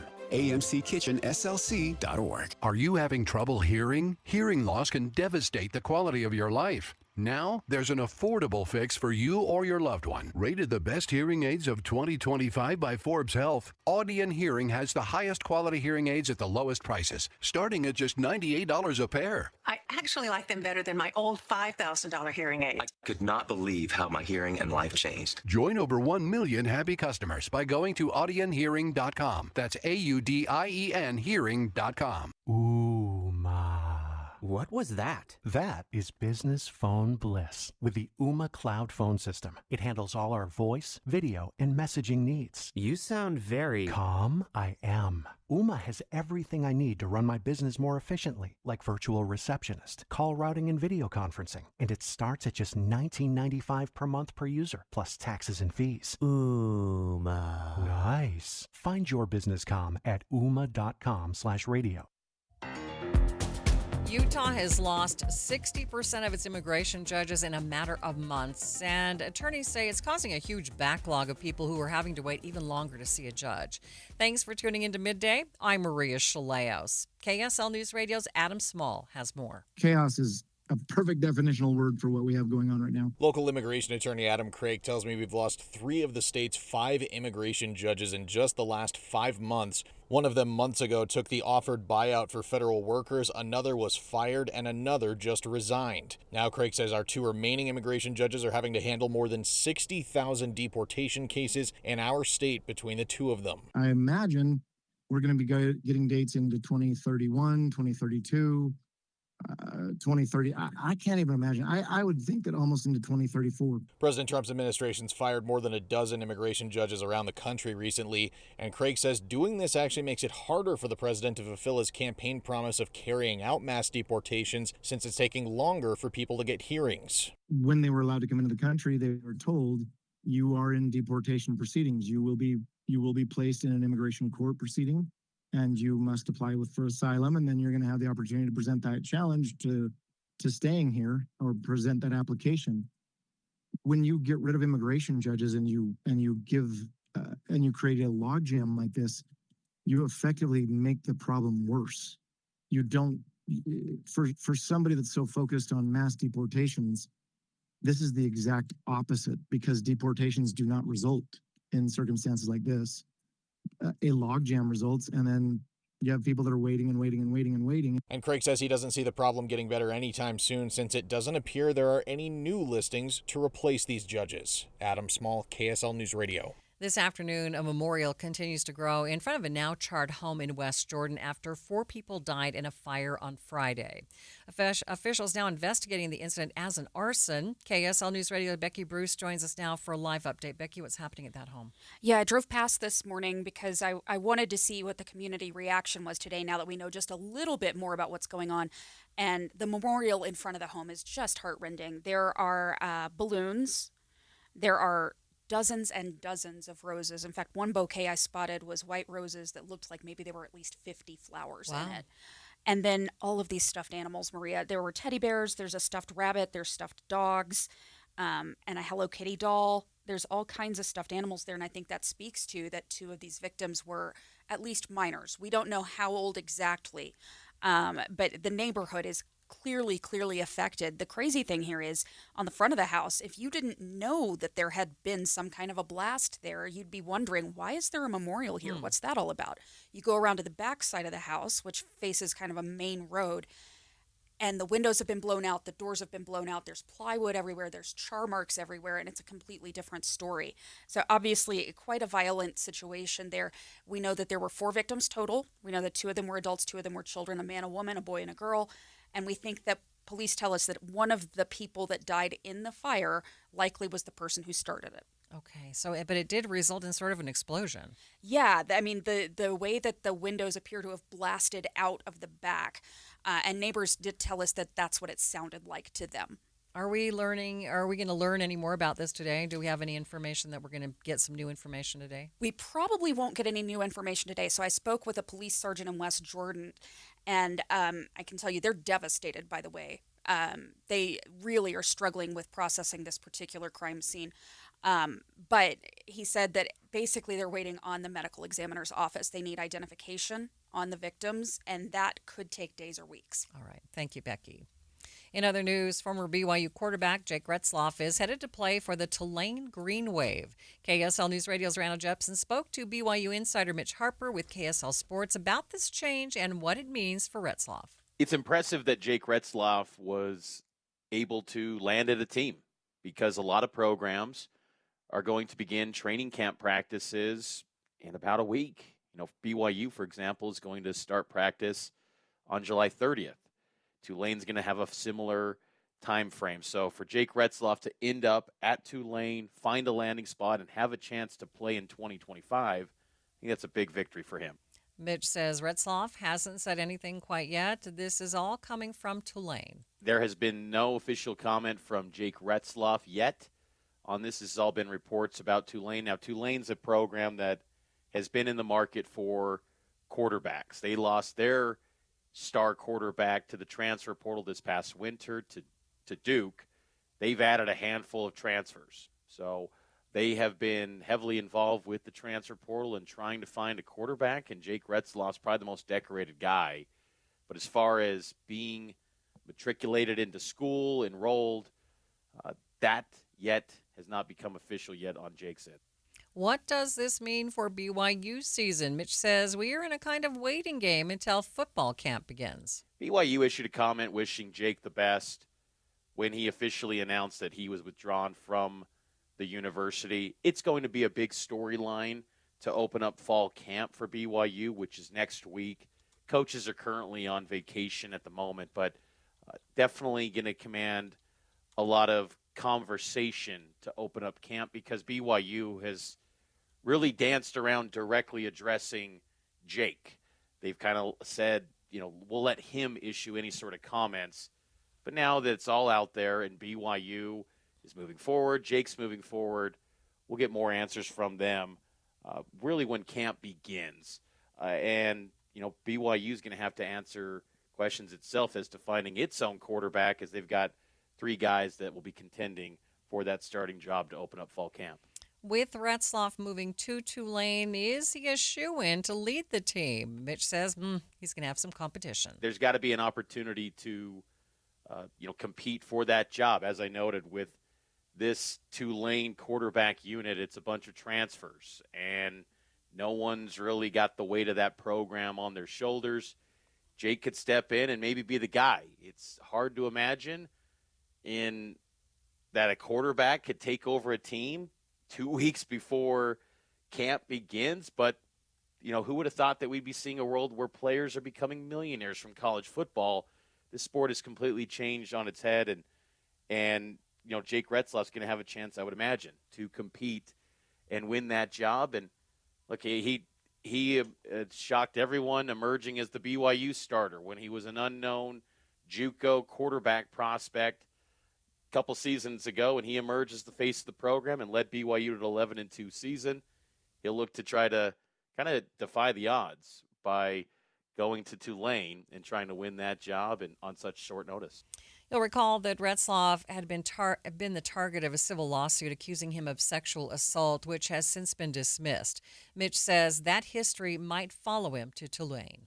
With the civil lawsuit being dismissed in June, that cleared the path for him to land at a new school. But sure, there's going to be a lot of questions about his background and everything about him, and so it takes on a different spotlight for Jake Retzloff this year than compared to last year, where he was the talk of college football when BYU was 9-0 and riding high as number 6 in the college football playoff rankings.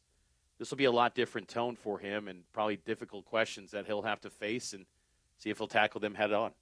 BYU Cougars sports insider Mitch Harper there talking about the news that former BYU quarterback Jake Retzloff is heading to Tulane University. Stay with us. Midday continues in just 30 seconds. All the cool kids and their parents are listening to Teen Talk with Jocelyn Osmond. Have you ever wondered what goes on inside the mind of a teenager? Get a glimpse behind the teen scene through the eyes of this bright, curious, and inspiring teen host. Jocelyn's guests include everyone from fellow teens to local celebrities, politicians, athletes, and other leaders and influencers. Take a listen this Sunday from 3 to 4 and learn more about the teen scene. Just as you get set to grill burgers over the Pioneer Day holiday, the price of beef is going up. Jason Schmidt with the Utah Cattlemen's Association and the Utah Beef Council says it's not going to necessarily get better quickly. He says ramping up production takes quite a bit of time. Here in Utah, most of our ranchers are what we call cow-calf. So they have a cow herd that they maintain and then raise calves and sell those. And those calves will get shipped off to other areas where there's more feed available so that they can continue to grow. And it takes, like I said, it takes almost up to 2 years, 18 to 24 months of age before they can do that. And so it just takes time and feed. And if some of those aren't available, ranchers can't increase their herd size if there's not feed available for that. And as drought comes or bad weather comes and there's not grass, for them to consume, then they have to cut back on their herd size. And that's kind of what we've been dealing with over the last several years. And demand remains high, so people love high-quality beef, and so the prices do tend to edge a little higher. So those are some of the factors that are coming into play right now.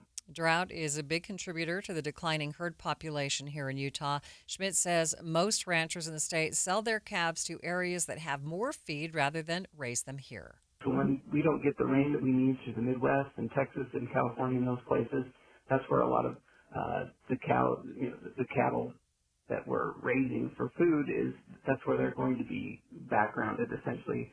Once they're weaned and start growing a little more, they need that grass to continue to grow. And if there's not grass and hay like that, then it's just too costly to increase your herd size. So it's a very delicate game that ranchers have to play and figure out if they can afford to do that.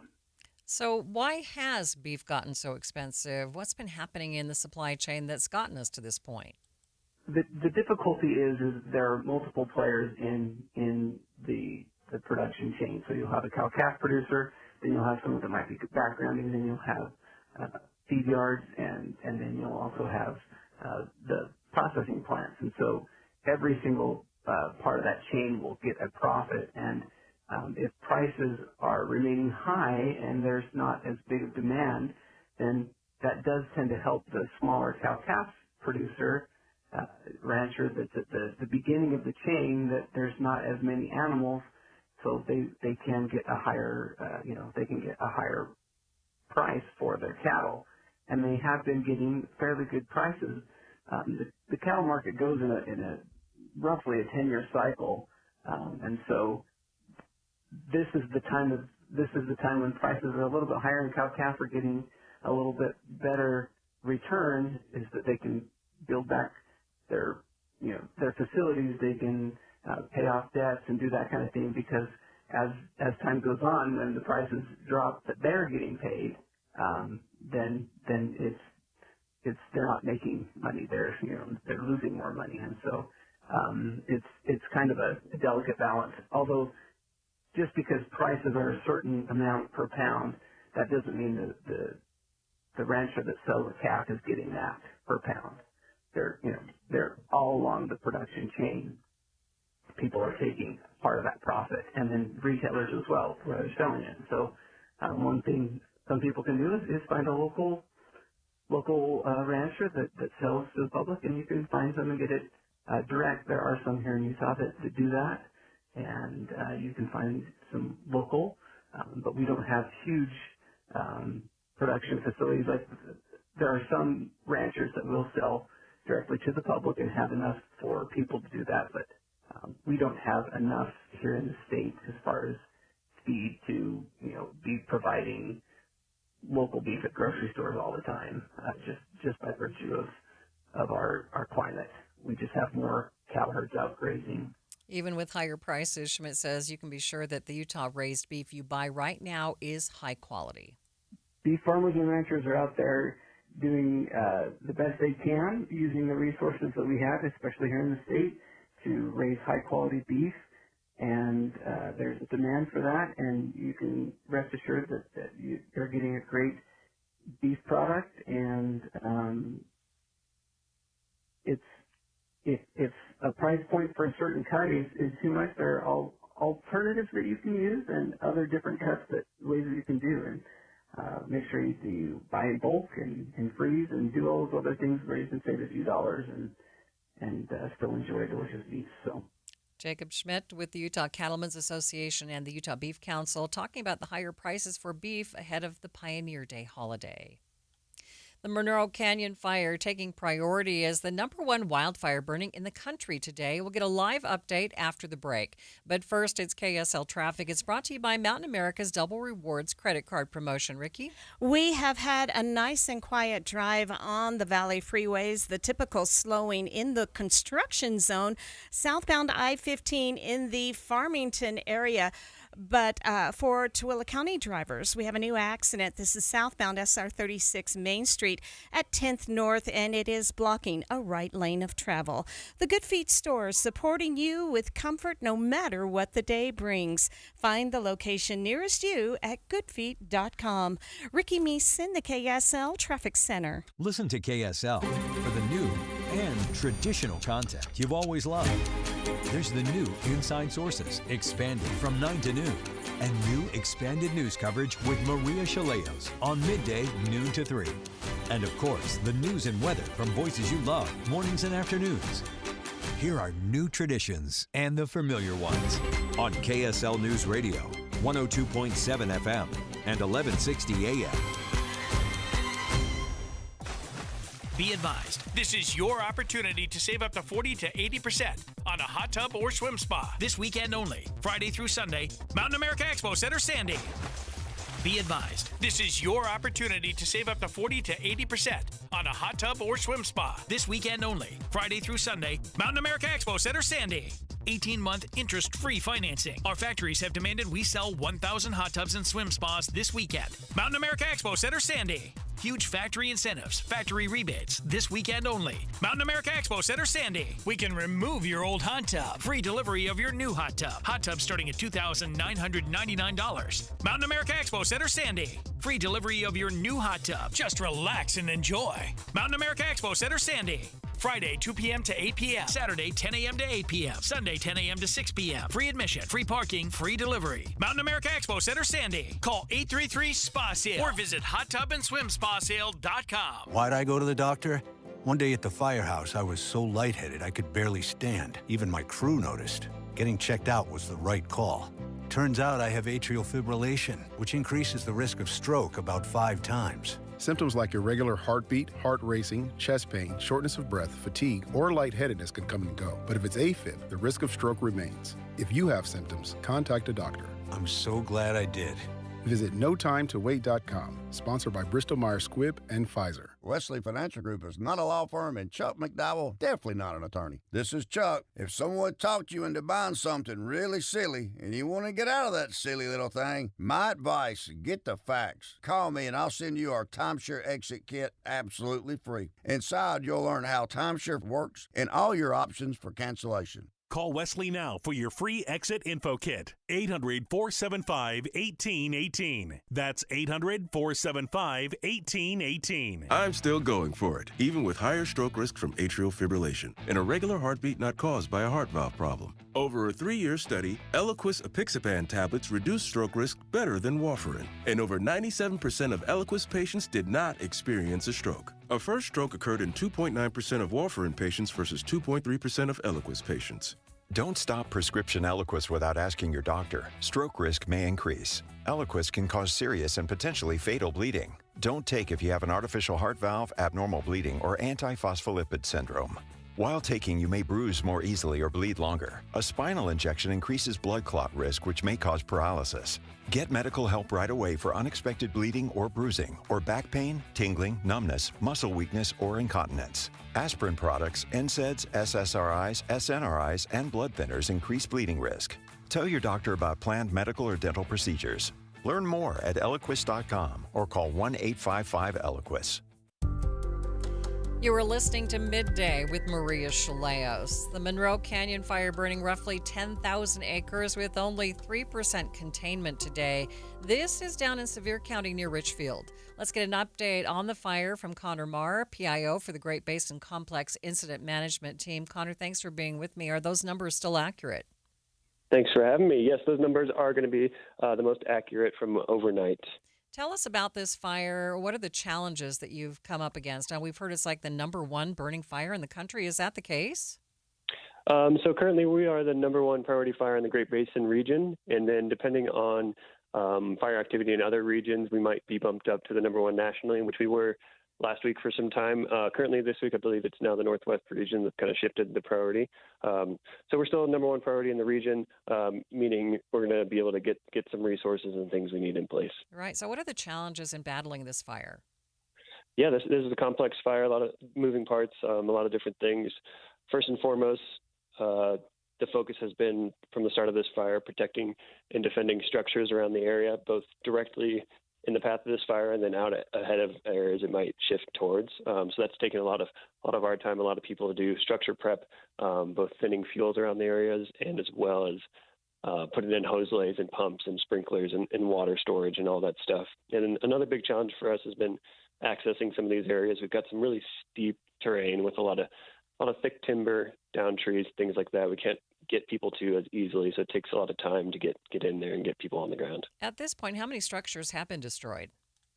So we're sitting at 4 structures that are confirmed were destroyed by the fire, and that was from last week, kind of the initial push where it really grew quickly in those first few days. We didn't quite have the resources we needed in place, and unfortunately those structures were impacted and destroyed, and we haven't had any other structures impacted since then. Just describe this fire a little bit. What's it burning in right now? Grasses, trees? What's happening? Yeah, it's a pretty mixed terrain. I've spent some time up there in Monroe Meadows area and other places. And yeah, like I mentioned, you got some really steep areas that are thick, heavy timber, a lot of down trees and things. And then you get kind of in these top open areas where some really good meadows have come up and grown in.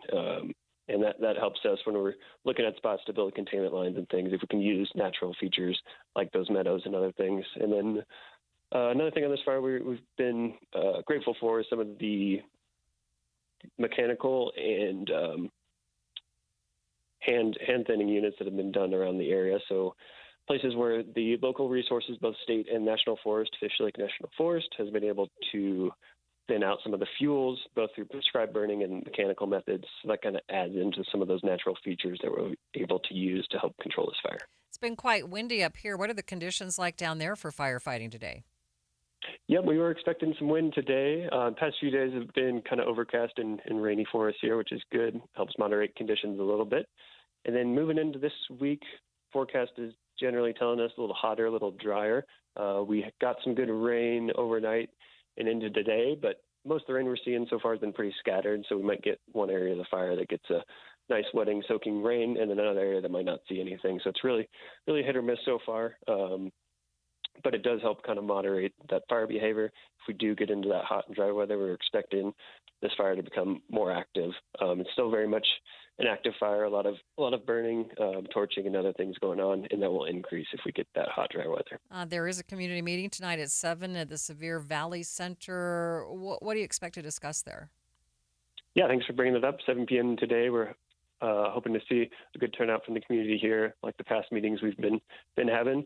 And really, we're just hoping to, touch base with the community members, answer any questions. We'll have some more detailed information if you are interested in some more specifics here in kind of the operational side or the weather or just any of that sort of thing. We'll have some of that information, as well as a lot of time and things for people to ask questions, bring up things that they might be interested in. So we're looking forward to that, 7 p.m. tonight at the Sevier Valley Center. And you mentioned that there were structures that were burned. Have those people been able to go back to those places and see their belongings? We've been working with the sheriff's office to get people into the fire when it's appropriate and conditions allow. All the property owners have been notified and are aware of that. So if you are a property owner up there and you have not been notified, your structure is still standing, still okay, and you can work with us. You can call us or call the sheriff's office, and we can coordinate that when it's appropriate. It's not often, not every day we're able to get people in there, but when it is appropriate, we have been able to get some people up there. Great, Connor. Thanks for your time today. That is Connor Marr with the Great Basin Complex. Utah Fire Watch at KSLNewsRadio.com.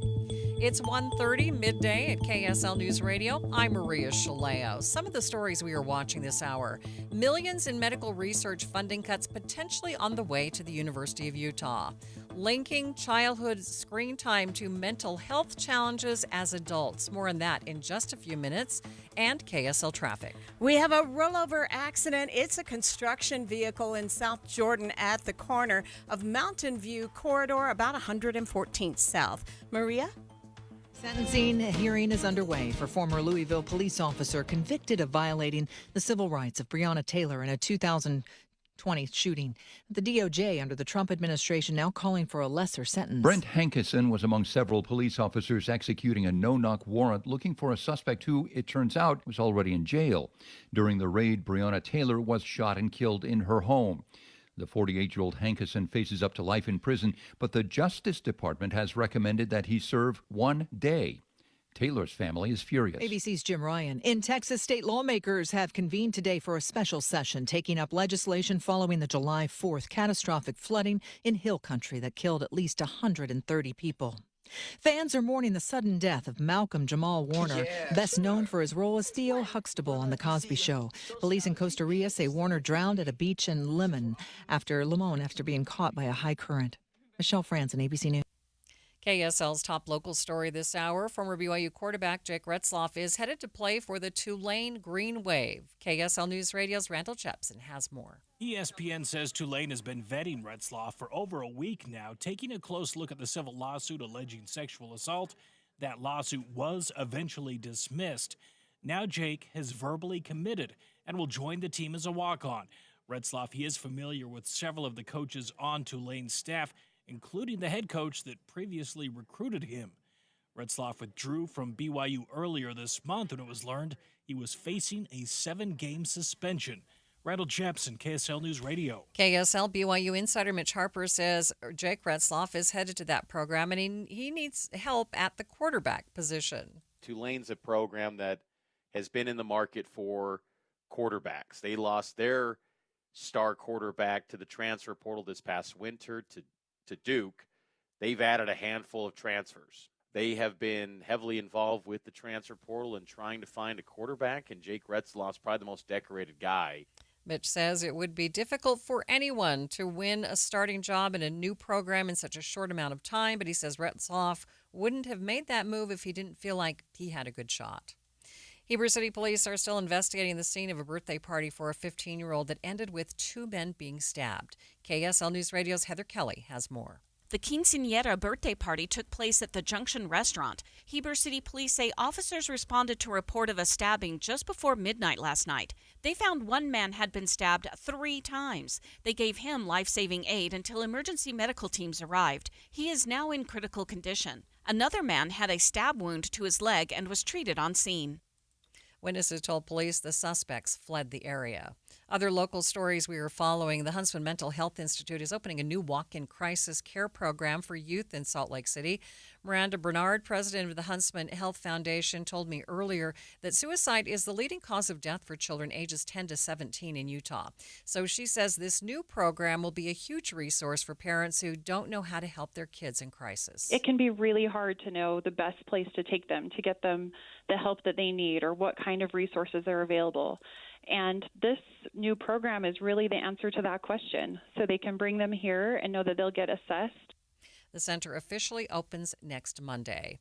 Taking a look at your money at this moment, the Dow has had a great day. It's lost some of its earlier gains, but still in positive territory, up by 70 points right now, sitting at 44,413. S&P is up by 19, and the NASDAQ is up by 105 points.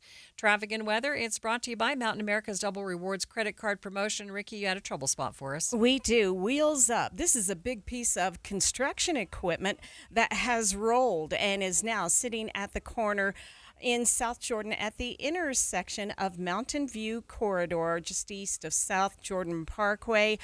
You'll see it over to the right, and emergency crews are on the scene. We also have the accident in Tooele County being cleared southbound SR 36 Main Street at 10th North. It's on the right corner. Ricky Meese in the KSL Traffic Center. We are expected to hit a high of 95 degrees today. We do have a 10% chance of showers. Tomorrow, no chance of showers with a high of 92 and staying in the 90s for the next 7 days. Right now, 90 degrees at the KSL Common Spirit Health Studios. A reminder about the simplest way to get updated for your day. Hit your KSL preset when you jump in the car, and we'll take care of the rest. Hear key news updates and traffic reports. Andy and Amanda from 5 to 9 in your car. KSL News Radio at 102.7 FM. Hi, this is Doug Wright. For years now, I've been telling you about Connecticut soft water systems that use 2/3 less salt than the others. But I've never told you exactly how they do that. Well, there are several ways, so consider this as part one in a series.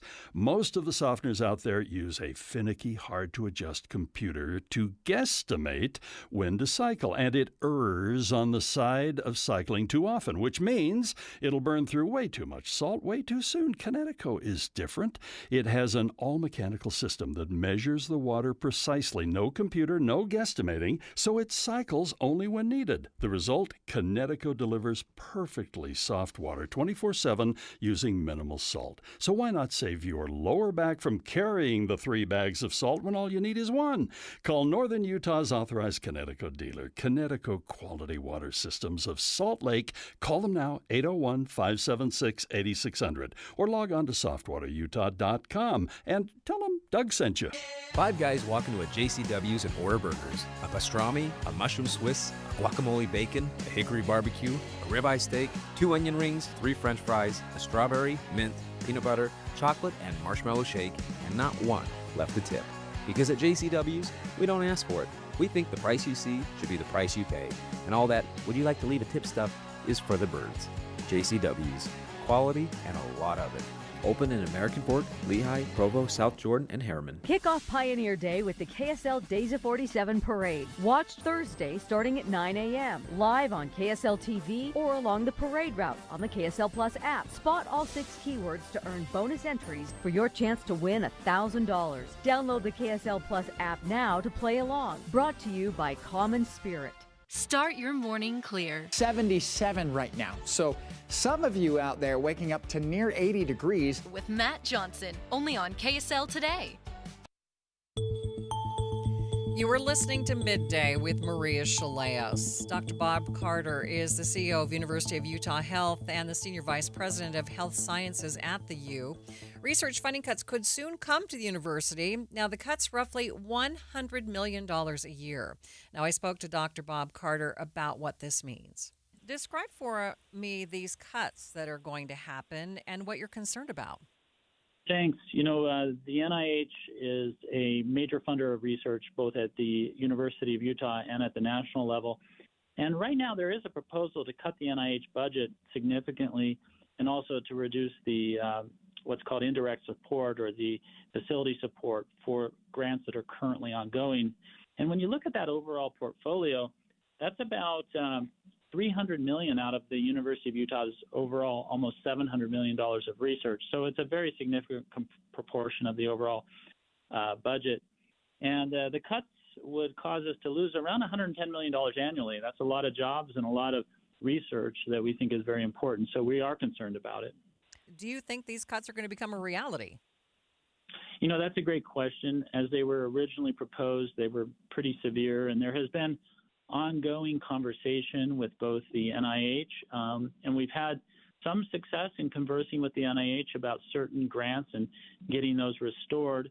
My feeling is that if we continue the conversation and continue to show the value of science, that the NIH and other federal agencies will continue to support it. I do believe it's something that makes us a leader here in the United States in STEM studies and overall science and technology, which is so critical to our future. Can you describe some of the research that would have to be cut?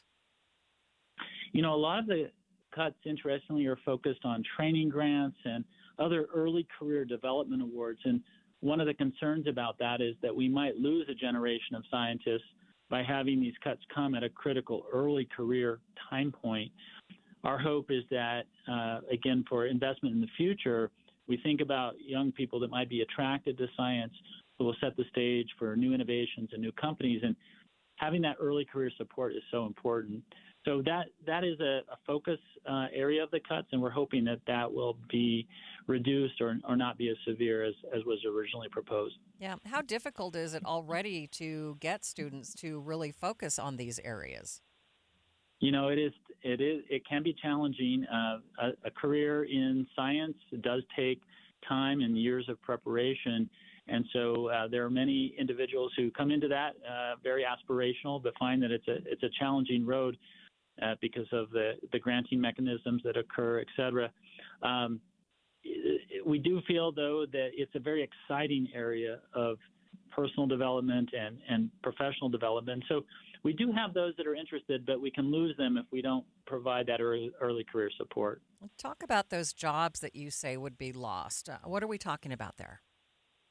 You know, it's interesting. If you look at just spin-off companies from the University of Utah that have provided significant jobs here in the area, whether it's Myriad Genetics or BioFire or other companies, my vision is that the University of Utah can be a hub for bioinnovation throughout the state.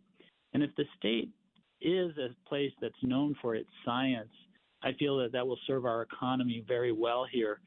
So my aspiration is that we continue to have research serve as an economic engine for the state of Utah and our region. So you were talking about local job cuts. Are you also talking about cuts at the University of Utah?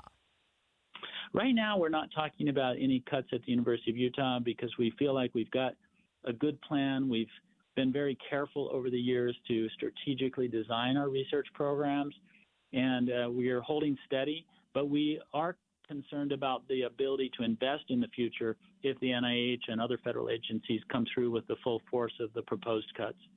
How challenging is it for you to continue to move forward when you don't even know if you're going to have the funding for some of these things? You know, if you talk to our community, uncertainty is a very large provoker of anxiety. Just not knowing is very challenging. And it also makes it very difficult to plan. As we think about the future and we think about building out new infrastructure, whether it's research infrastructure such as buildings or new programs or investing in AI or genetic technologies that the University of Utah has been so known for, it does make it challenging to be able to think about the future when we're not quite sure exactly what foundation we'll be building on. Any final thoughts that you'd like to leave our listeners with about the impact of such cuts? Well, Utah is a hub for innovation, and research is at the foundational base of innovation. And I just want those individuals and citizens of our state to know that we're very committed to innovation and research here at the University of Utah, and we think it's a great way for the state of Utah to differentiate itself as a leader in innovation and creating jobs and associated science. So we're committed to that, and we're looking forward to support with others in the state in building out Utah as a special place for science and technology and innovation. Any idea when you'll know more? Sometime over the next few months, we're anticipating. We're in active dialogue with not only the administration, our legislative leaders about investing in research here in Utah. I think this will all play out over the next 6 months. Doctor, I appreciate your time. Thank you for being with me. Thank you so much. Dr. Bob Carter is the CEO of University of Utah Health, speaking about potential major cuts coming to medical research at the U. Midday with Maria Shilaos continues in just 60 seconds. Regardless of how old your air conditioner is, there are a few things you can do to help it last as many summers as possible. What's up, everybody? I'm Mike Wilson with Any Hour Services, and like so many things in our life, it's easy to take our air conditioner for granted. If you keep a clean filter, rinse the outdoor unit off every once in a while, and have it serviced once a summer, you can reduce your risk of unexpected breakdowns. But eventually it will break down, and if someone tells you that your only option is to replace it, don't be afraid to get a second opinion. You could save thousands of dollars repairing it instead of replacing it. Any Hour rarely comes across an air conditioner that just can't be repaired. That doesn't mean you won't choose to replace it anyway, but being told you don't have options, that's not cool. So if you want honest answers and straightforward options, give Any Hour Services a call. And remember, every week this summer, Any Hour Services is giving away an air conditioner to one lucky customer as part of our Coolest Summer Sweepstakes. No purchase is necessary. You can see official rules or schedule your service at anyhour.com. No one helps more homeowners than Any Hour Services. The future of a local after-school program that helps get kids into filmmaking and music production is a bit muddled today due to federal funding cuts. KSL News Radio's Josue Sanchez spoke with the leaders of SpyHop to learn how they're going to make up the $25,000 shortfall. You know, the students come first. The student programming comes first. We will always find a way. We're used to being creative and finding a way and really doing what it takes to get the programming that the students need, that we know they benefit from. And a big part of our programming is connecting the students with things that are happening in the community and politically and in the larger cultural landscape. So for them, this is really a moment where they're learning about why being connected to your community and policy matters and why their voice matters.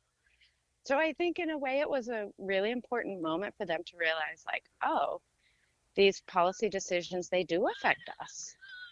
And they had a lot of questions, but they were really mature about it. They asked really great questions about what does this mean for them. So they really used it as an opportunity to learn more, have a larger conversation, which I thought was a beautiful moment.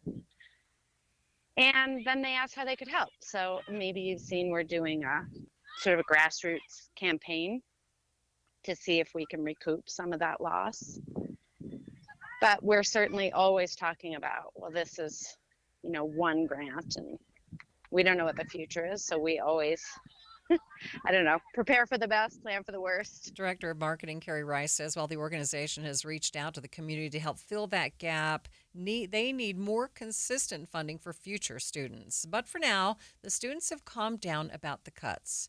Executive Director Larissa Trout says cuts to federal funding for the arts affects more than just their organization. It affects the art and media production community as a whole.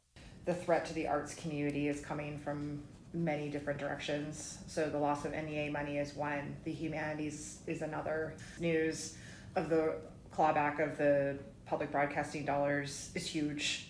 That will impact artists as well. Think of musicians, think of, all these journalists, all these writers, all the creativity that goes into how we share and broadcast stories and music and content nationally. So amplifying the broader picture, I think, is what I would add to this story is that, it hits home at SpyHop, but it makes me worry about the very fabric of our humanity. And the arts is how we make sense of the world. Artists help us see things in a different way. They challenge perspective. They give us something to talk about. And so if we take away the resources and the funding for them to have the ability to do so and earn a living wage, or have a space to learn how to do it in the first place, I wonder what comes next. Executive Director Larissa Trout of SpyHop talking about the impact of cuts to programs under the National Endowment for the Arts. After the break, we'll discuss mental health, a new resource available for kids in Utah, and new research linking screen time with mental health challenges. But first, it's KSL Traffic. It's brought to you by Mountain America's Double Rewards credit card promotion. Ricky? We do have lanes of travel blocked, but you can still get through the area. This is due to a rollover crash in South Jordan, southbound Mountain View corridor at West Lake Avenue. That is just east of South Jordan Parkway. And then forward to Willa County drivers, a tow truck on the scene. They're sticking out in the right lane of travel. But this crash is officially in the clearing stages. And this is southbound SR 36 Main Street at 10th North. Common Spirit Hospitals, clinics, and caregivers, all connected to advanced healthcare in Colorado, Kansas, and Utah. Healthcare with human kindness is here. Hello, human kindness. Ricky Meese in the KSL Traffic Center. I am not a rich woman, but I feel like a rich woman every time I go in my closet. The best, hands down, present I've ever received was my husband secretly redid my closet with Closets by Design. So now when I go in there aren't all these shoes just junked on the floor. They're neatly sitting on their shelves. And my necklaces are hanging on their individual hooks, and earrings are in their little squares in this soft drawer that pulls out. It's just gorgeous. In fact, he saw how much I loved it. He had Closets by Design redo the garage. So now all the stuff, the tools, the toys, the junk is all in cabinets. When you open our garage door, you see cars. That's it. It's amazing. The things that Closets by Design can do, and it's going to save you money right now because you get up to 40% off plus an additional 15% off with 18-month financing.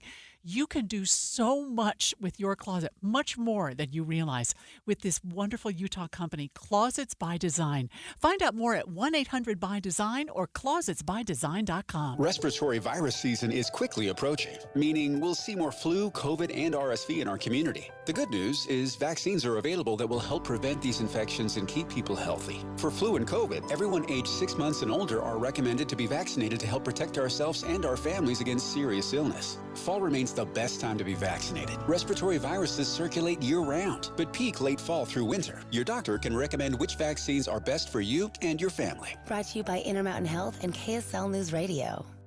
You worked hard for your 401k, but if you've left your job, your money might be sitting in the wrong hands. I'm Jeff Jr. with Trajan Wealth, and it's very possible that the 401k that you have had for years has hidden fees and limited investment choices. But if you're no longer with the company, that 401k may be at the mercy of your former employer. All of these things could be costing you thousands. Rolling over your 401k into an IRA can provide better investment options that align with your long-term goals. At Trajan Wealth, we're fiduciary advisors that are held to a higher standard with no hidden agenda and no hidden fees. Don't let your retirement dollars sit in an old plan, and don't roll it over to your new plan without consulting Trajan Wealth first. Call Trajan today at 801-899-7600. That's 801-899-7600. Advisory services are offered through Trajan Wealth, LLC, an SEC-registered investment. At Fisher Investments, we may seem like other money managers, but we're different. What makes you so different than the rest of us? We ensure clients receive unparalleled service at every step of the relationship. Tell me more. Our investment counselors focus on service over sales, prioritizing clients' needs. How do you make money? We don't sell any commission-based products. We have a simple management fee based on the value of our client's portfolio. So we do better when our clients do better. What about client portfolios? We get to know each client, their finances, family, health, lifestyle, and more, and then we tailor a portfolio based on their specific goals and needs. Your clients really come first then, huh? Yes, we make them a top priority. Our goal is helping them achieve a comfortable retirement. Wow, maybe we are different. At Fisher Investments, we're clearly different. Learn more at FisherInvestments.com. Investing in securities involves the risk of loss. Tim Jr. here from RGS Exteriors. I want you to know that it's the little things that count. Any remodeler can say they treat customers right when it comes to siding, gutters, windows, and exteriors. It's hard to know for sure. If a contractor uses cheap generic nails instead of super grippy ridge shaft nails for your siding, would you even know? If they use cheap $4 caulk to install your new windows instead of paying $9 a tube for the good stuff, could you tell by looking? It all comes down to the details and trust. At RGS Exteriors, we only do things one way, the right way. We never cut corners. We never skimp on details. We never do less than the job requires. That's why we offer our industry's exclusive 10-year everything guarantee. And it's why we have the happiest customers. If you need any gutters, siding, or replacement windows, call RGS Exteriors at 801-280-3110 or visit rgsutah.com. That's 801-280-3110 or online at rgsutah.com.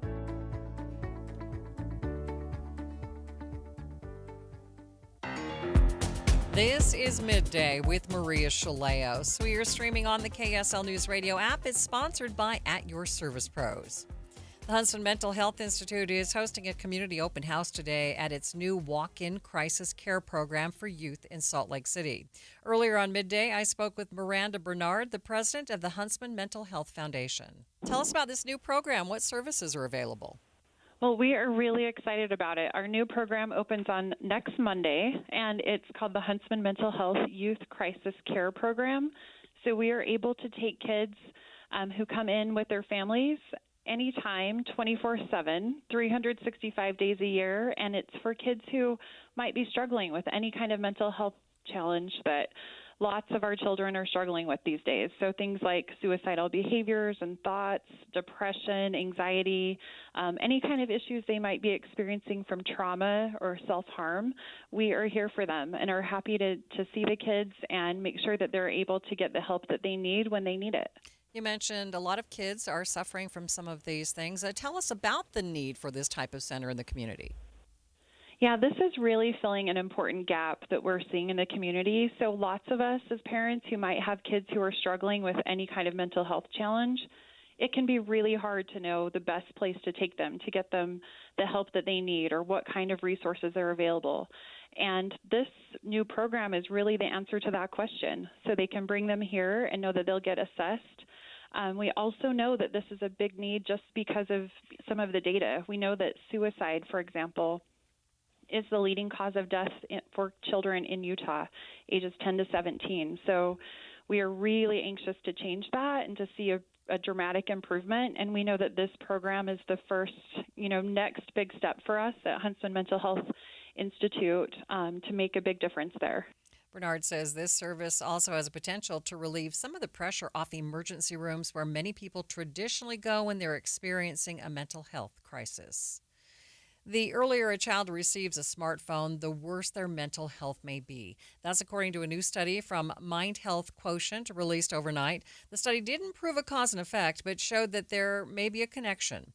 ABC News chief medical correspondent Dr. Tara Narula explained the study on Good Morning America. This is a topic that so many parents like myself, I have a 9-year-old and a 12-year-old, are dealing with as our kids are using phones for education, socialization, and all kinds of reasons, and asking, when can I get a phone, getting them at younger and younger ages. Unfortunately, with this social experiment that we are conducting, we're now realizing that there may be long-term health impacts from research. So this research study looked at 100,000 individuals who they surveyed who were 18 to 24 years old. They asked them, when did you get a smartphone? And they asked them about a whole host of mental health symptoms. And they found that those who had a smartphone before the age of 13 had worse mental health outcomes. And by that, we mean they reported more suicidal thoughts, more feelings of aggression, more feelings of detachment from reality, and hallucinations. When they looked specifically at both genders, both reported decreased self-worth and self-image. Girls, decreases in emotional resilience and also in their lower confidence. And boys, they reported less calmness, less stability, and a decrease in empathy. One specific statistic, so 48% of girls who got their phone before the age of 13, around age 5 or 6, reported suicidal thoughts as opposed to 28% who got it over the age of 13. And what drove this, Robin? Well, not surprisingly, social media was a big factor in a lot of this, as was poorer sleep, deterioration in family relationships, and cyberbullying. So a lot of issues around giving phones to kids under 13. Yeah, you're connected on the phone, but you're not connected in person to your family, it seems like. But what's the takeaway for parents with this? Well, number one, I think, is social media. The longer we can push off allowing our kids to be on social media, we are learning, the better. I think lots of families are getting creative. We did a story here, I know, Becky Worley, on landlines, right? Flip phones for kids may be an option so that they can have access to communicating without all the other things that come with smartphones. The American Academy of Pediatrics has a whole host of information that families can use, a family media plan, and actually something they call the 5 C's. So the first C is child, so knowing your child. What are they interested in? Why might they be wanting to use a phone? Are they artistic or musical? Content, what kind of apps are they interested in using? And how do we show them how to steer away from negative and inappropriate content? The third C is calm. So finding ways to emotionally regulate that doesn't involve the phones, finding ways to fall asleep at bedtime. The next C has to do with crowding out. You want to make sure it's not crowding out other things like physical activity and homework. And the last is communication. Open lines of communication with your kids about this. Let my son tell it. He's the only 11-year-old in the world who doesn't have a phone, but I'm glad mine does not either. No social media, no phone. But what do you think parents can do in order to model healthy behavior when it comes to the phones? So certainly parents putting their phones down at meal times and connecting with their kids eye to eye, having conversations, keeping the phones out of the bedroom, putting on the do not disturb on your phone, and then watching with your kids. I know in my house, we have an iPad rule where it stays out of the bedroom for my daughter, and she has to log it in and out like a library book. She's only allowed to use it for about an hour and a half each weekend day. That is ABC News Chief Medical Correspondent Dr. Tara Narula on what parents can do to help their kids' mental health, especially when it comes to technology. In the next hour of Midday, we'll get a live update on the developments going on at The Point in southern Salt Lake County. Stay with us, won't you?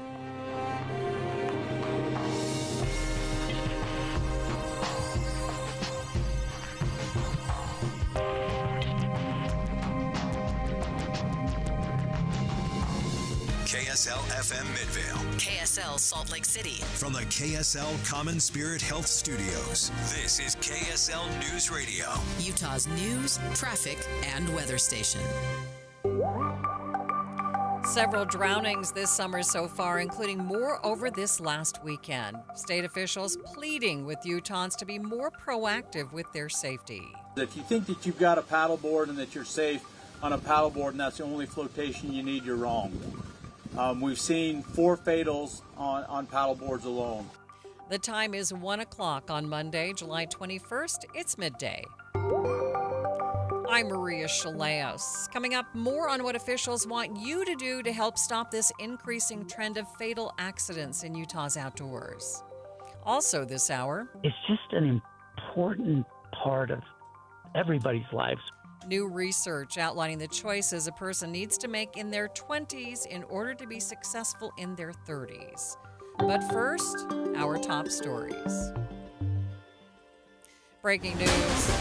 One person has been taken to the U of U Burn Center in serious condition after a fire in Woods Cross. Crews arrived to a commercial structure that was on fire but had been put out by bystanders. Someone working in the businesses had burns all over their body. South Davis Metro Fire says the fire involved hazardous materials, so the person was decontaminated and then taken to the hospital. The cause of the fire is under investigation.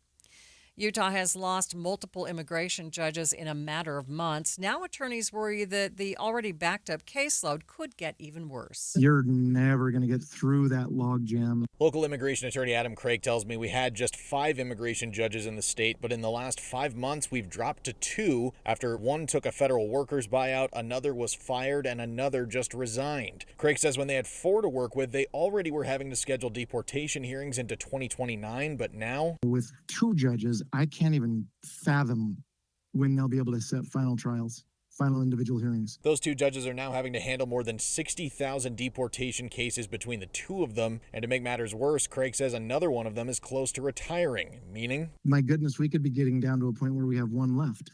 and that one would have 60,000 himself. Now, Craig says thousands of immigrants who are sitting on pins and needles waiting to learn whether they'll be able to stay in the country might have to wait years longer to learn what'll happen to them. Adam Small, KSL News Radio. Our top national story, the legal teams for the Trump administration and Harvard University squared off in a Massachusetts courtroom today. They were fighting over the $2 billion in federal funds frozen by the administration earlier this year.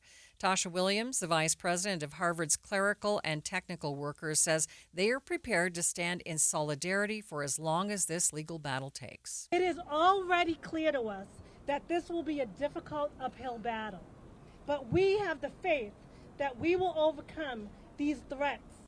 Today's hearing ended without the judge issuing a ruling from the bench. A ruling is expected later in writing.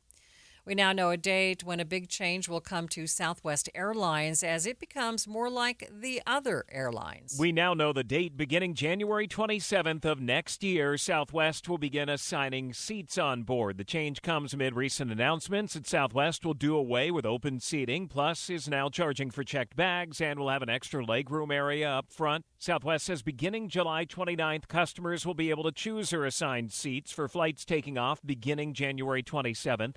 Southwest saying different bundles will be offered, some allowing you to choose your seat assignment when booking a ticket. Alex Stone, EBC News. Your money at this moment, the Dow ending the day down after being up by more than 200 points during the noon hour. It ended down 19 points, sitting at 44,323. S&P up by 8 points, and the NASDAQ up by 78 points. Traffic and weather, it's brought to you by Mountain America's Double Rewards credit card promotion. Ricky? Traffic on your Salt Lake County freeways and I-15 in Weber, Davis, Salt Lake, and Utah counties, all looking good. Our problem where we have delays, it's due to a right lane blocked. It's actually causing both north and southbound delays. But this rollover crash, and it's a piece of construction equipment, is on the southbound side of Mountain View Corridor, where a right lane is blocked at Lake Avenue, and that's going to be about 114th South. And the final clearing of a crash in Tooele County. This is southbound Main Street at 10th North. Deseret First Credit Union is turning 70, and now it's their turn to say thank you with special member giveaways happening all year long. Visit dfcu.com to learn more. Ricky Meese in the KSL Traffic Center. Staying in the low to mid-90s for the entire week, the next 7 days. Looks like our only chance of rain is today and about a 10% chance this evening. 91 degrees at the KSL Common Spirit Health Studios.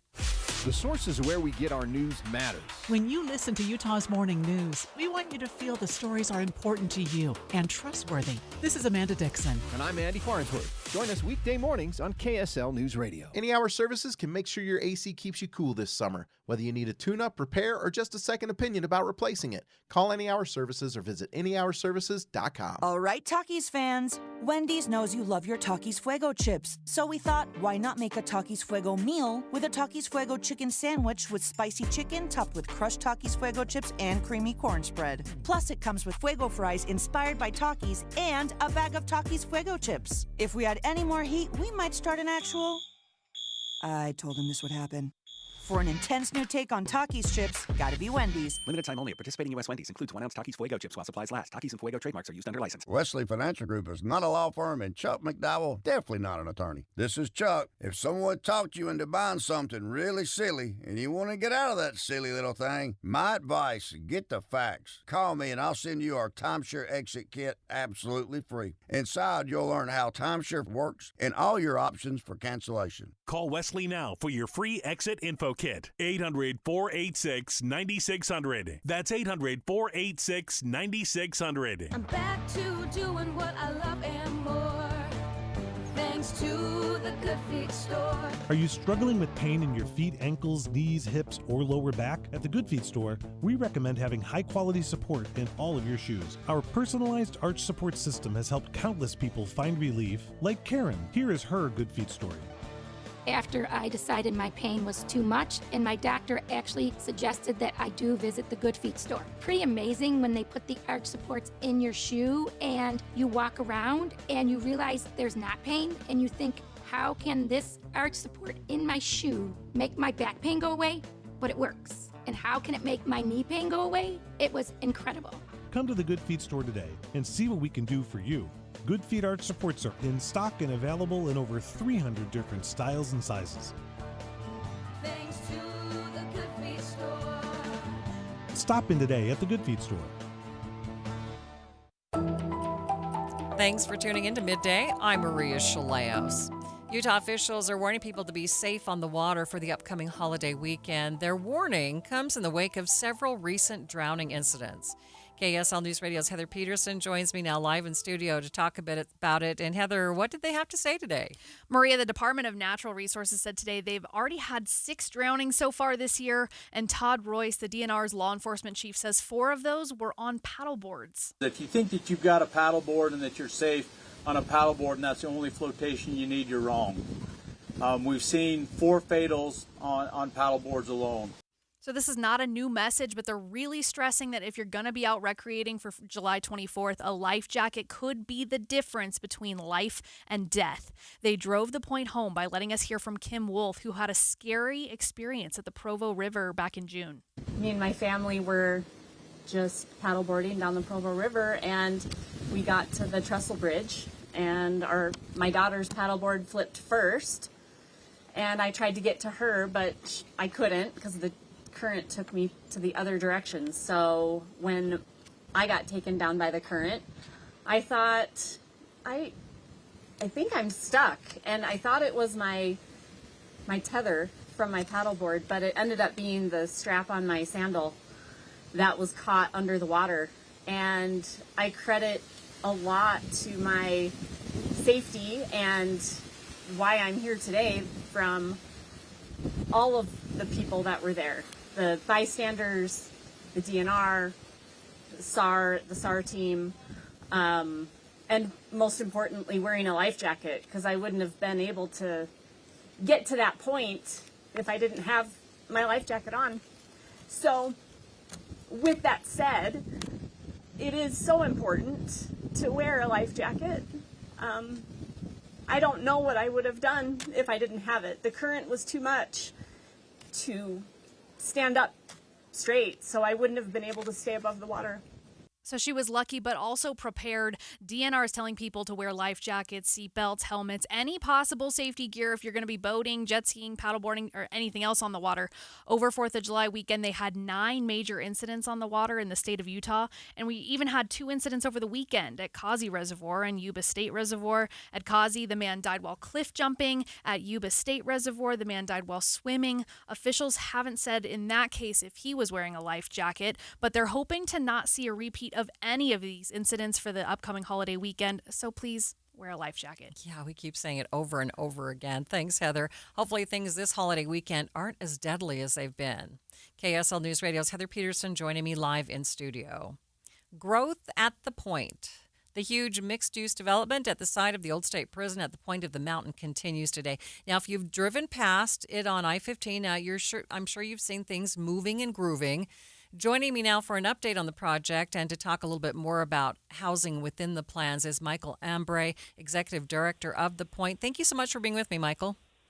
You're welcome. Now, we saw some reports over the weekend about more housing coming to The Point. Can you clarify a bit about those plans? Sure. So right now we're currently doing a study. We've engaged with some consultants to tell us the best use of that land. So meaning, is it stacked flats? Is it condos? Is it single-family dwellings?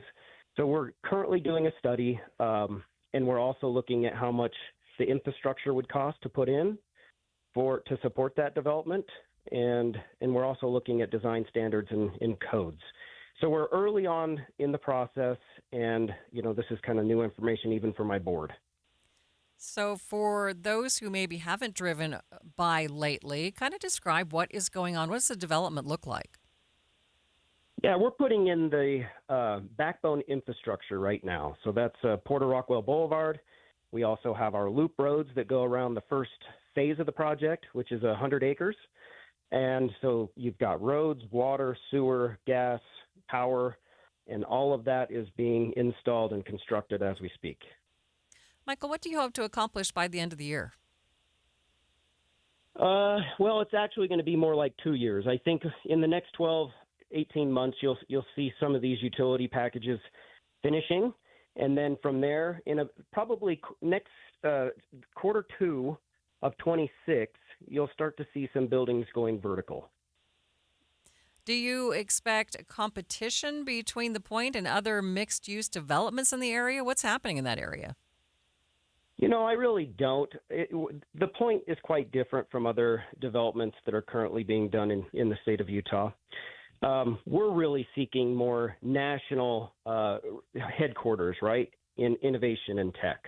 And other projects are quite different, where they're focused a lot more on Major League Baseball or hockey, basketball, those types of things.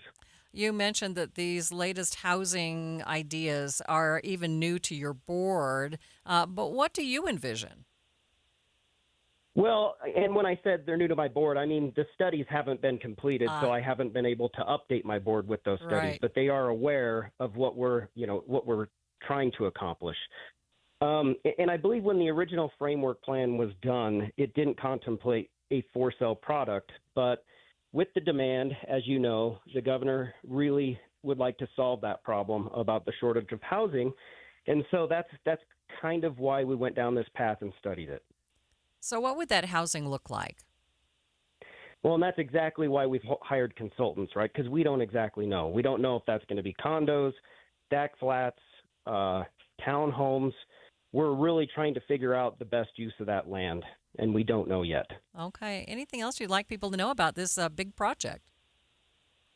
Well, I think one other thing is we closed on a bond last week that's going to fund another phase of infrastructure and a 5,000-seat entertainment venue. So that's exciting as well. Okay. What kind of entertainment venue are you thinking? Well, it's going to be quite flexible. You'll be able to have sporting events in there, but it will focus mainly on concerts. Okay. Well, Michael, thank you so much for being with me today. Hey, thank you. Appreciate it. That is Michael Ambre. He's the executive director of The Point. Stay with us. We'll be back with more in just 60 seconds. This is the story of the one. As a lineman, he does whatever it takes to keep the power on in his community. And he wants a partner like Grainger who does the same. Grainger offers the professional-grade products he needs, from voltage detectors to harnesses to hard hats, plus fast, dependable delivery, so he can rise to every challenge. Call 1-800-GRAINGER, click Grainger.com, or just stop by. Grainger, for the ones who get it done. When you're hiring, have you ever felt like you're missing out on meeting great candidates? Well, they're not hard to find when you go to ZipRecruiter. ZipRecruiter helps 10 million people with their job search every day. People who are actively looking for jobs like yours. So it's easy to find the right person fast. 4 out of 5 employers who post on ZipRecruiter get a quality candidate within the first day. Try ZipRecruiter for free at ZipRecruiter.com/free. That's ZipRecruiter.com/free. Nearly 4 decades ago, UHP trooper Dennis Bringhurst took several shots to the head from a sawed-off shotgun during a DUI traffic stop. Miraculously, he survived. But this weekend, he passed away after a long battle with bone cancer. KSL5 TV's Jody Reynosa spoke with Trooper Bringhurst's family about the life and legacy he left behind. And he stopped, and I parked back there. Utah Highway Patrolman Dennis Bringhurst explains what happened on the night of May 27, 1986. He came face to face with a shotgun after pulling over a driver suspected of a DUI. When he raised it up, I knew I was going to be shot. It did not enter into my mind that I was going to be killed. I just felt like, well, you just got to shoot back. My body had been given a command to shoot. He just did what he's trained to do. Dennis's youngest brother, Gary, also recalls that night. My brother, Larry, the deputy sheriff, called me up and he says, "Get your clothes on and come up to the hospital. Dennis has been shot." Upon hearing this news, he didn't know if Dennis was dead or alive, but reassured after hearing this. He says, "You kidding me? They can't kill him." Gary says one of the most difficult moments in this incident was telling their parents. Ellis just blurted out, "Dennis has been shot." And mother fainted. A reaction Gary better understands after getting a recent call from his brother Ellis. And he says, Dennis just passed. He was just a good man.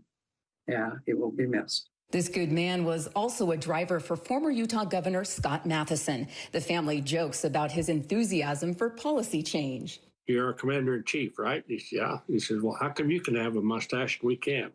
So they changed the rule. So a lot of people had a lot of respect for him. But it's hard to see him go. Trooper Bringhurst recovered from his wounds and returned to work shortly after the shooting. Later on, he received the Utah Department of Public Safety Purple Heart Award. The man who shot him was convicted of attempted murder in 1987. Trooper Bringhurst was 82 years old. He died just a few days before his 83rd birthday. What should your kids do in their 20s to make their 30s more successful? I'll tell you what new research says in just a few minutes. But first, it's KSL Traffic. It's brought to you by Mountain America's Double Rewards credit card promotion. Ricky? It is still a quiet drive on the Valley freeways. However, delays due to a crash and lane restrictions with the crash blocking traffic. An emergency crews at the scene in South Jordan, southbound Mountain View corridor at Westlake Avenue. That's about 114th South. Ricky Meese in the KSL Traffic Center. Behind the curtain of Utah and Washington politics. It seems like the federal government is now saying to the states, you have much more control of your destiny. And expanded inside sources. And so our legislature is trying to figure out what their boundaries are. Well, even like FEMA, right? Yes. Wildfire disasters. The all-new Inside Sources. If we have to pay for it all of ourselves, can we afford that as a state? Greg Skordas and Holly Richardson, now on 9 to noon on KSL News Radio. Be advised, this is your opportunity to save up to 40 to 80% on a hot tub or swim spa this weekend only, Friday through Sunday, Mountain America Expo Center, Sandy. Be advised, this is your opportunity to save up to 40 to 80% on a hot tub or swim spa this weekend only, Friday through Sunday, Mountain America Expo Center, Sandy. 18-month interest-free financing. Our factories have demanded we sell 1,000 hot tubs and swim spas this weekend. Mountain America Expo Center, Sandy. Huge factory incentives, factory rebates, this weekend only. Mountain America Expo Center, Sandy. We can remove your old hot tub. Free delivery of your new hot tub. Hot tub starting at $2,999. Mountain America Expo Center, Sandy. Free delivery of your new hot tub. Just relax and enjoy. Mountain America Expo Center, Sandy. Friday, 2 p.m. to 8 p.m. Saturday, 10 a.m. to 8 p.m. Sunday, 10 a.m. to 6 p.m. Free admission, free parking, free delivery. Mountain America Expo Center, Sandy. Call 833-SPA-SALE or visit hottubandSwimSpaSale.com. At Trio Senior Living, older adults aren't slowing down. They're just getting started. The Prime Fit Wellness Program expands wellness beyond the gym into every aspect of community life. Whatever your goals, the team at Trio Senior Living has got your back, so you can put your best foot forward. Call 801-475-4004 today to schedule your personal visit. Your electric bill is going to be higher for summer, but not if you get new windows from Advanced Window Products. State-of-the-art double-pane windows and insulated frames, any style, any color, from a company that's been building them right here in Salt Lake City for 39 years. Not only are you buying local, but you're cutting out the middleman because they're the factory. You save 30, even 40% on your new windows, and you get a lifetime guarantee from a trusted local company. If there's a problem 5 years from now, they come right over and get things straight. And right now, you can save even more. If you call Advanced Windows for a quote, they'll give you an extra $2,500 off on 10 windows or more. Advanced Windows offers buy now, pay later. They have 60-month 0% financing. They always work out affordable payments, plus $2,500 off. So get your new windows for summer. Make the call now, 801-850-9100. That's 801-850-9100, or you can go to advancedwindows.com. I'm Andrew Saul, Commissioner of Social Security. Beware of telephone scammers pretending to be government employees. Real Social Security employees will never threaten you. Callers threatening you with arrest or other legal action and demanding money are not from us. If you receive a call like this, hang up, do not provide them with any form of payment or information. Report the call at oig.ssa.gov.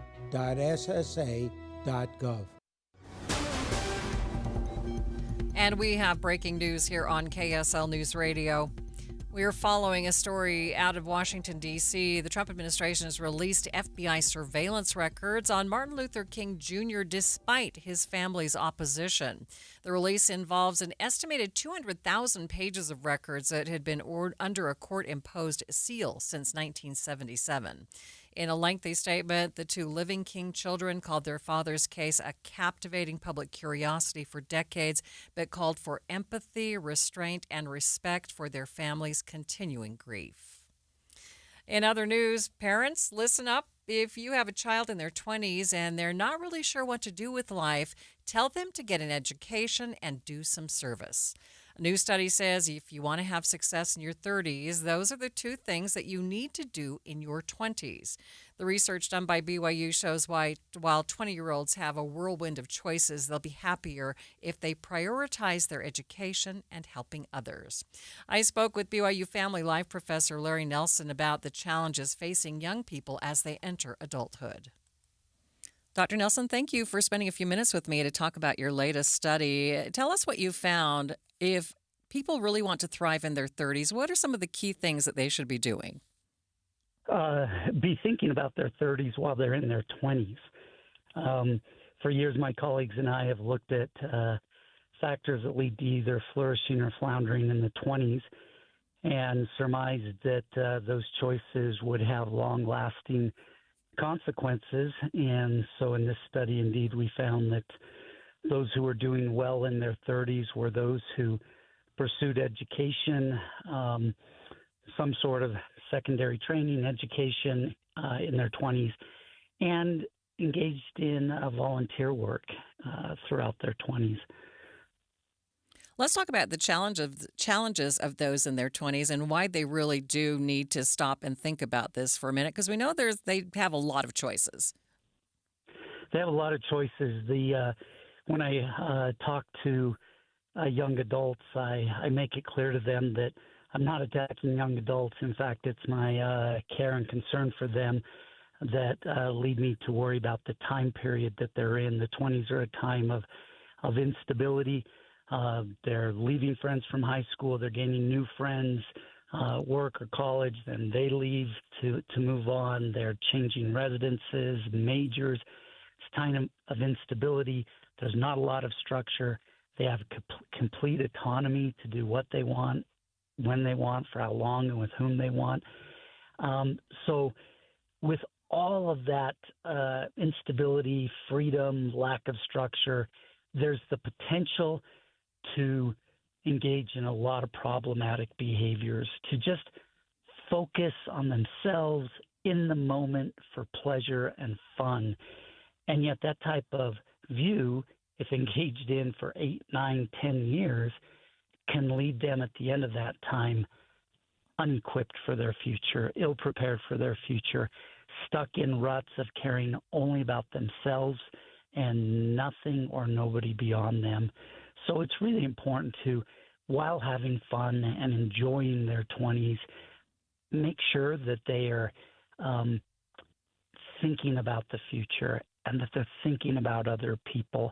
I liken it unto, I think financial advisors would say, do what you can to make even small investments financially during your 20s, as that will grow and pay dividends in your 30s. And it's the same way with healthy endeavors such as education and volunteering.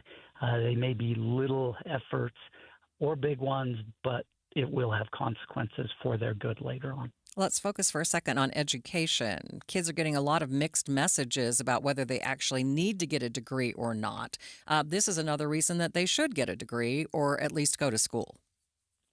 Yes, we often, unfortunately, have narrowed education down to one and one thing only, and that's the ability to get a job. And while that's hugely important, the results of our study show that education in the 20s is benefiting well beyond just the realm of career and job. It's affecting relationships, life satisfaction, lower levels of regret about what you did or didn't do in your 20s. And that's because education is much more than about a paycheck. about the ability to think about information, to ascertain real information from false claims that are out there. It's the ability to interact with the world around you. So while, yes, getting a job is very important, it's only one piece of the education bubble. And remember, part of that, there are many forms of education, trades, different training, as well as college educations post-high school. And then let's talk about what the role of service. And I guess parents are going to have to play a role in making sure that their young people have opportunities for service. But what difference does the service play in their lives? Again, I mentioned that the 20s can be very much focused on the self. A study was done by a colleague of mine asking young people what they feel they need to do in their 20s because that's the time period to do it. And the answers were travel and party and experiment with things, enjoy being lazy and carefree. And I mean, all the answers were very much focused on the here and the now and themselves. Volunteering is just an important part of everybody's lives, but especially young people who are in this period that's focused on themselves, to remind them that there are other people, that there are those who are in need. That volunteering just connects you to the world around you, and we live in a day and age in which that's needed more than ever before, I believe. And so it's just a nice vaccine, as it were, or a counter to the selfishness that can exist during the 20s and that if they're not careful, they'll fall into. So if you combine volunteer and education, it's just this, even in small doses, just a reminder that there is a future to prepare for, and that there is a world around you that you are connected with. Dr. Nelson, thank you so much for your time. You bet. Thank you. To understand what behaviors actually impact long-term well-being, Professor Larry Nelson and his co-authors surveyed nearly 5,000 adults between the ages of 30 and 35. And thanks for being with me here today. We are streaming on the KSL News Radio app. It's sponsored by At Your Service Pros. It's 2:30, midday at KSL News Radio. I'm Maria Shilaos. Some of the stories we are watching this hour. Did you get a bunch of texts from KSL News Radio today? If so, you know about this story. Former BYU quarterback Jake Retzloff is heading to Tulane. Plus, the warnings you need to know before you light off the fireworks this Pioneer Day. And KSL traffic, Ricky. Delays, and it's a spot you may want to avoid. Southbound Mountain View corridor at Westlake Avenue, 114th South. Maria? Thanks, Ricky. KSL's top local stories in 1 minute. ABC News, I'm Michelle Franzen. Israeli ground troops for the first time today pushing further into areas of central Gaza City where several aid groups are based. It comes after more than 70 Palestinians were killed in the latest attempt trying to reach aid sites. Israel also carried out strikes hitting Gaza's only Catholic church last week, along with strikes on Syria's capital. White House Press Secretary Caroline Leavitt says President Trump was surprised by both. He was caught off guard by the bombing in Syria and also the bombing of a Catholic church in Gaza, which, as you know, I addressed at my briefing last week. And in both accounts, the president quickly called the prime minister to rectify those situations. The White House still pushing for a ceasefire deal. A Canadian father pleaded not guilty to murder in the death of his 9-year-old daughter. Police in upstate New York say Luciano Fratolin and his daughter Melina were driving from New York City to Montreal when they stopped in the Lake George area, and he called police faking her kidnapping. Authorities found her body in a shallow grave. On Wall Street, stocks ending mixed for the day. This is ABC News. KSL's top local story. The man who was taken to the hospital after a house fire in Orem on Friday has died from his injuries. Orem Fire Department says he died from smoke inhalation. They believe the fire at 1926 South Terrace Drive started in the kitchen and was accidental. They believe the victim was trapped in the home on the second floor. The number of firefighters has more than doubled to work on the state's newest fire. KSL News Radio's Brianna Willis is on Utah Fire Watch. The Monroe Canyon fire grew by nearly 1,000 acres over the weekend and has burned 3 structures so far, but crews are using hoses, pumps, and sprinklers along with their established fire line. They'll be holding a community meeting tonight at the Sevier Valley Center. The Deer Creek fire is 30% contained, and today crews are putting out hot spots and monitoring the line. 3 large fires in southern Utah, the Forsyth, Bridge Creek, and France Canyon, are all close to being fully contained. Crews are now watching for flare-ups and continuing to expand their control lines. Brianna Willis, KSL News Radio. Fire danger is high today. The National Weather Service is issuing a red flag warning for much of northwestern Utah because of strong winds and low humidity. It's already blowing about 25 miles an hour out at the airport. Now, the red flag warning is in effect until 9 tonight in Davis, Weber, Salt Lake, Tooele, Utah, and Box Elder counties. Other local stories KSL is following. A 15-year-old's birthday party went wrong this weekend after 2 men were stabbed. KSL News Radio's Heather Kelly has details. Police in Heber City are investigating the stabbings that took place at a quinceañera birthday party last night at the Junction restaurant. Officers arrived on scene to find one man had been stabbed in the abdomen 3 times. He needed life-saving measures until emergency medical services arrived. He is now in critical condition. The other man was stabbed in the leg and treated at the scene. Heber City police say the suspects fled the area. As of this morning, no one was in custody. Heather Kelly, KSL News Radio. Cattle herds are getting smaller and beef prices are up. It's affecting ranchers here in Utah. KSL News Radio's Alexandria Bonilla has more. Ramping up production and raising cattle takes a lot of time and a lot of feet. Jacob Schmidt with the Utah Cattlemen's Association and Utah Beef Council says it's been a struggle with the ongoing drought. As drought comes or bad weather comes and there's not grass for them to consume, then they have to cut back on their herd size. And that's kind of what we've been dealing with over the last several years. Schmidt says cattle already takes about 2 years to make it to the market without any other problems. Screwworm at the southern border is also causing issues with the supply chain, and the U.S. has cut off all imports. Taking a look at your money at this moment, the Dow ended the day down 19 points, sitting at 14,323. S&P up by just 9 points, and the Nasdaq up by 78 points. Traffic and weather, it's brought to you by Mountain America's Double Rewards credit card promotion. Here's Ricky Meese. In Weber County, we have a crash once again on SR 39. This time it's eastbound Canyon Road at Harrison Boulevard. If you are traveling I-15 through Salt Lake or Davis and Utah counties, no real problems. You have the road work going into Farmington on the southbound side, but it remains Mountain View corridor with a right lane blocked with a rolled vehicle, a construction vehicle in South Jordan, blocking traffic and causing delays at 114th South.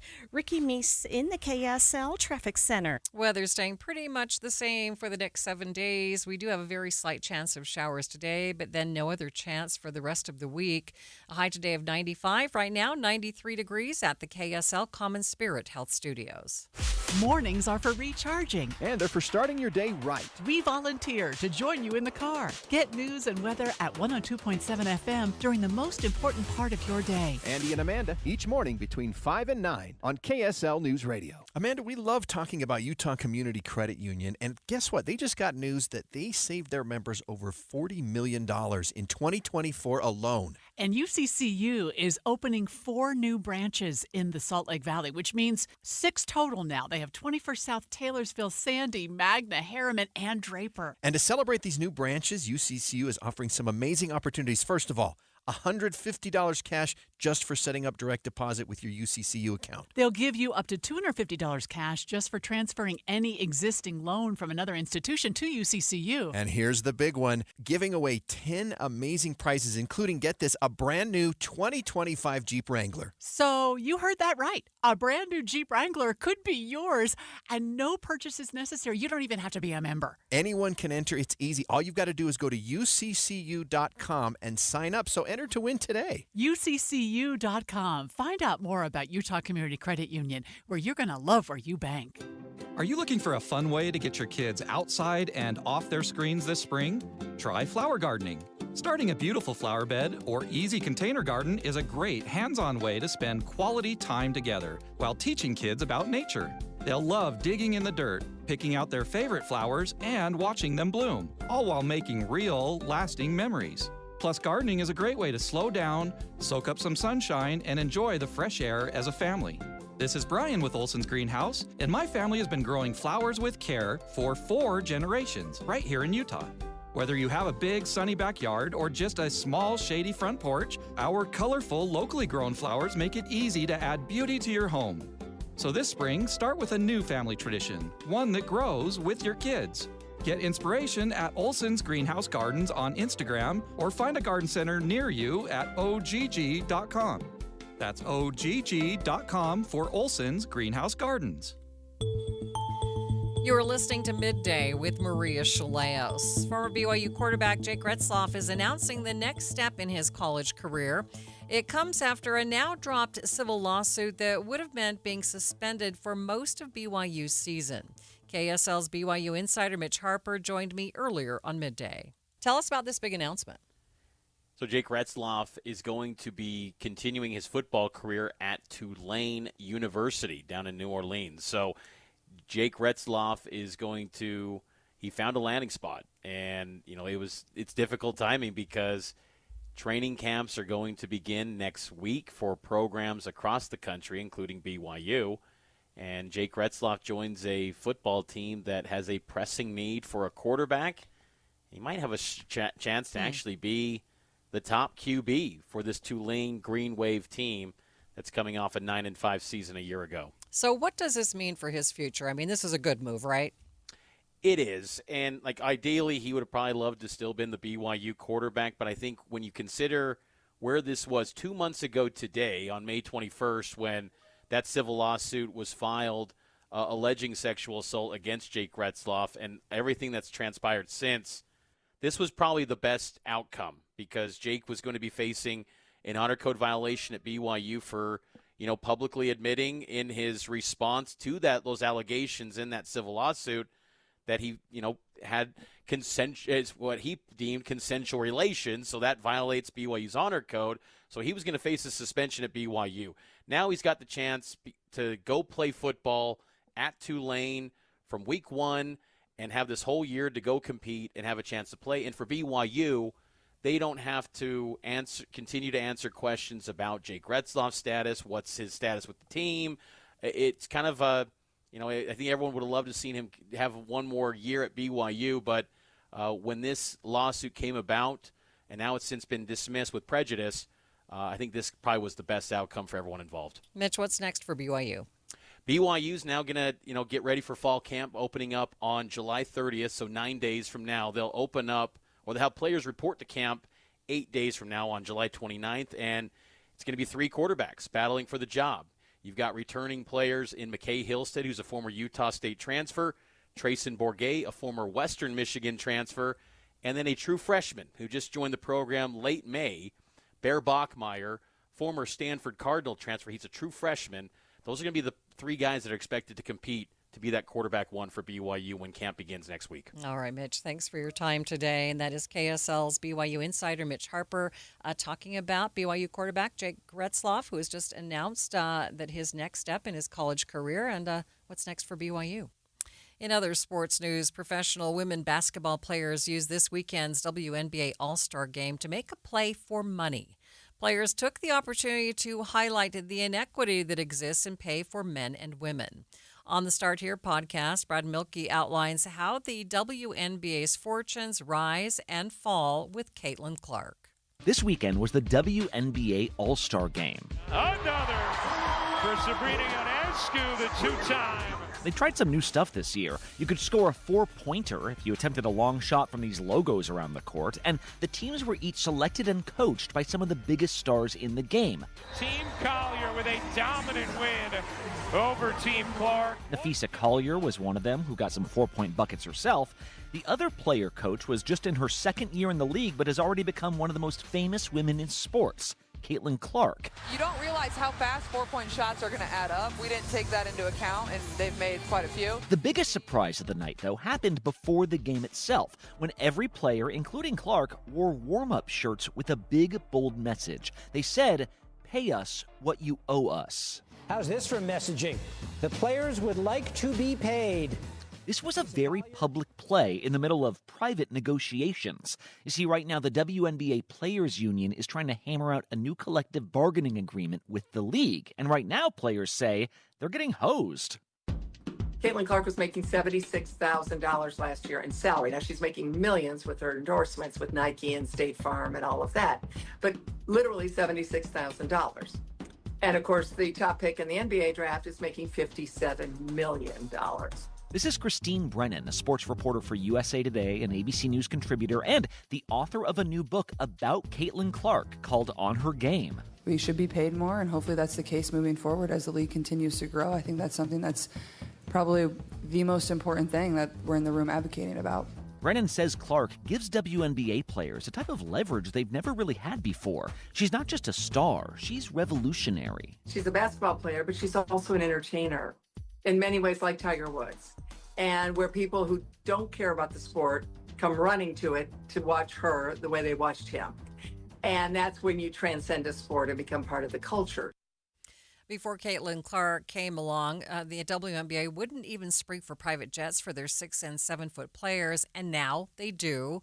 Currently, less than 10% of the league's revenue goes to salaries compared to just over 50% in the men's league. But Christine Brennan tells Brad Milkey it's complicated. For one, your average WNBA team is not even turning a profit. Analysts estimate for all the success right now, the league spends about $50 million more than it currently takes in. That will likely change when a new TV deal kicks in next year, but it's tough to demand big raises when you know ownership is currently losing cash. The other concern here is for the first time in her professional career, Caitlin Clark has missed games this season because of injury. She didn't even play this weekend. She just coached her peers. When Caitlin Clark missed those first 5 games earlier in the season, more than half of the TV viewership of the WNBA, not just the Fever, the entire league, more than half of the TV viewership disappeared. We have never seen anything like that in the history of sports. Tiger Woods, when he missed a tournament, it would drop a little bit. Michael Jordan, drop a little bit. Nothing like this. But having fans in the palm of your hand like this is why Christine says that Caitlin Clark has the potential to transform much more than just the Indiana Fever or just the WNBA. There are national and international stakes here. Think about it. Back in the 1970s, Title IX forced many colleges to set aside money for women's athletic scholarships. Well, suddenly, families saw college sports as a real way for little girls to succeed. Now those same types of families are having the same conversations about going pro. There's way more money out there to be had. That carrot is out there for moms and dads for their daughters as it was for generations with their sons. And so obviously that's one reason, in addition to altruism, health and well-being and wanting their girls to have the same opportunity. But it's a mindset. Caitlin Clark is a direct product of Title IX. She grew up watching college basketball. The school where she eventually signed had a long history of supporting women's sports. But Christine goes a step further. She says Title IX did not just develop athletes, it also developed fans. It shaped how an entire country saw women's sports. It primed us all for a moment like this. WNBA players believe here is the moment where the rubber meets the road. The biggest plays, though, will be executed not on the court, but in the boardroom. Christine Brennan and Brad Milkey on the Start Here podcast. Midday with Maria Shilaos continues in just 60 seconds. Nothing says summer like double rewards on your Mountain America Rewards credit card. Get 2 times the points on everything from gas and groceries to travel and home projects. Now through July 31st, 2025. Oh, wow. It's the perfect way to stretch your dollar and make summer doubly rewarding. Apply for your Mountain America Rewards credit card at macu.com/double. Loans on approved credit. Offer can change or be withdrawn at any time. Limited time offer. Terms and conditions apply. This Friday, join KSL News Radio and NPS from 10 to 1 as the movie show stops by. Then, browse and uncover what makes NPS so great. With 4 locations, NPS takes a new inventory every day. Then, they check all competitors' retail pricing before marking items down 20 to 70% off. You're invited to visit the movie show this Friday from 10 to 1. And that's the first step to discovering NPS. Visit npsstore.com to begin your own NPS adventure. npsstore.com. The temptation to light illegal fireworks, the ones that you picked up in Wyoming, well, that could come with a hefty fine. Duluth City Police Sergeant Colby Bentley tells KSL News Radio's Rick Johnson, while a lot of people think that they won't get caught, he says they can track people down pretty easily. The biggest thing with fireworks is they usually leave a good trail of where they were launched off from. And it's usually not somebody just launching off one firework. You know, people like myself will go out and spend a couple $100 on fireworks, and we've got quite a few that we want to launch off. But I'll tell you this, neighbors will call it in, parents that have a young child will call it in, people will call it in. So I can guarantee you come July 24th, we'll have several people calling in fireworks, you know, before that day and after that day, calling in illegal fireworks. And he says it's easy to tell which fireworks have come from across the neighboring border. Any fireworks sold in the state of Utah is required, you know, by vendors to be a Class C firework or below, which, you know, your aerials, you'll get different types of fireworks like that. Some of your fountains are legal. People, it's well known that you can go across the border into Wyoming and buy some fireworks like bottle rockets, firecrackers, Roman candles, stuff like that, where they're not legal, and bring them here into the state of Utah. So those are the kind of more of the ones that we deal with here since we have Wyoming so close. And Sergeant Bentley says it's not just the illegal fireworks that get called in. Oftentimes it's the people are lighting fireworks during times that they aren't allowed. We allow people to light fireworks off a couple days before and a couple days after the 4th and the 24th of July. So we give people a good barrier to be able to light them off. The problem that we run into and the things that people start to get upset about is when it's still going on, you know, 1 in the morning, 2 in the morning, there's still fireworks going on. Young babies are waking up. We all know dogs hate the fireworks, so people are having to deal with that all night. So we, you know, for years and years, ever since aerials became a thing here in Utah, have been getting calls on people just lighting them off at the wrong time. I think that's the biggest complaint, is people lighting them off, you know, into the wee hours of the morning. He says the way officers respond to those prohibited hours depends situation to situation. Yeah, so it all depends on what we pull up on. So if I pull up, you know, and it's maybe 5 or 10 minutes after the firework time has expired, we may just come up and have a conversation with you, have you shut it down for the night, and that may be it.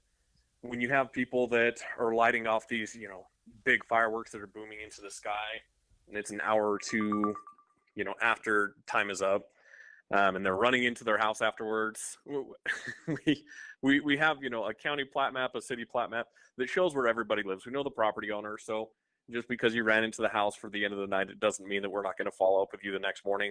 And there are charges for that. You know, you can be charged, you know, with an infraction, some misdemeanors, and up to $1,000 fine. The sergeant says while aerials have been legal in Utah for a few years, sometimes folks report fireworks that aren't illegal. There are times when somebody will call us because they think a firework is an illegal firework, when in reality it's just an aerial. And a lot of people who lived here in Utah know that aerials are legal now, but there are some people that maybe don't know, and they're frustrated because it's 11 o'clock at night and fireworks are going off. And I think they're calling out of frustration, when in reality, the person that is lighting off the firework is completely well within their bounds. They're doing, you know, legal fireworks. They're being safe. There's no issues like that. But then we do run into issue where people, you know, their dogs are scared all night. They're nervous. Their babies are waking up. So I would say it's kind of split between both of those. He says oftentimes officers prefer to give warnings and have educational conversations with offenders, but if you try to evade law enforcement, they tend to be more strict. If an officer pulls up, and again, most people are good at this, just talk to us. I would much rather have a conversation and us solve the issue right there than you having to go to court, getting charged with a misdemeanor, getting $1,000 fine. It's not worth it. So we would much rather just solve the issue right up front than have to track people down for the next day or two. Sergeant Bentley says communities are ramping up their patrols this week to manage firework problems. Midday continues after the break with a little musical story at Carnegie Hall.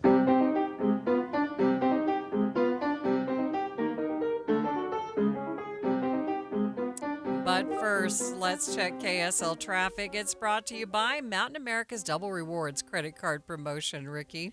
We are in the final cleanup stages of this crash in Weber County eastbound Canyon Road at Harrison Boulevard. That's just to the side of 12th Street. All vehicles have been out of traffic on the shoulder. But where traffic remains blocked, it's the rollover crash in South Jordan, causing southbound delays on Mountain View Corridor near 114th South. When you need the financial products and services for every stage of life, Cyprus Credit Union is there for whatever the future holds. Visit cypruscu.com today. Ricky Meese in the KSL Traffic Center. Be advised, this is your opportunity to save up to 40 to 80% on a hot tub or swim spa this weekend only, Friday through Sunday, Mountain America Expo Center, Sandy. Be advised, this is your opportunity to save up to 40 to 80% on a hot tub or swim spa this weekend only, Friday through Sunday, Mountain America Expo Center, Sandy. 18-month interest-free financing. Our factories have demanded we sell 1,000 hot tubs and swim spas this weekend. Mountain America Expo Center, Sandy. Huge factory incentives, factory rebates, this weekend only. Mountain America Expo Center, Sandy. We can remove your old hot tub. Free delivery of your new hot tub. Hot tub starting at $2,999. Mountain America Expo Center, Sandy. Free delivery of your new hot tub. Just relax and enjoy. Mountain America Expo Center, Sandy. Friday, 2 p.m. to 8 p.m. Saturday, 10 a.m. to 8 p.m. Sunday, 10 a.m. to 6 p.m. Free admission, free parking, free delivery. Mountain America Expo Center, Sandy. Call 833-SPA-SALE or visit hottubandSwimSpaSale.com. What's up, everybody? I'm Mike Wilson with Any Hour Services, and if you have a drain that's clogged or backed up, after you've tried the plungers and products, the next step usually involves some kind of drain snake or cabling equipment. You see, sometimes the blockage is far enough down the line that you need special equipment that most homeowners just don't have. That's where the Drains Department at Any Hour Services can help.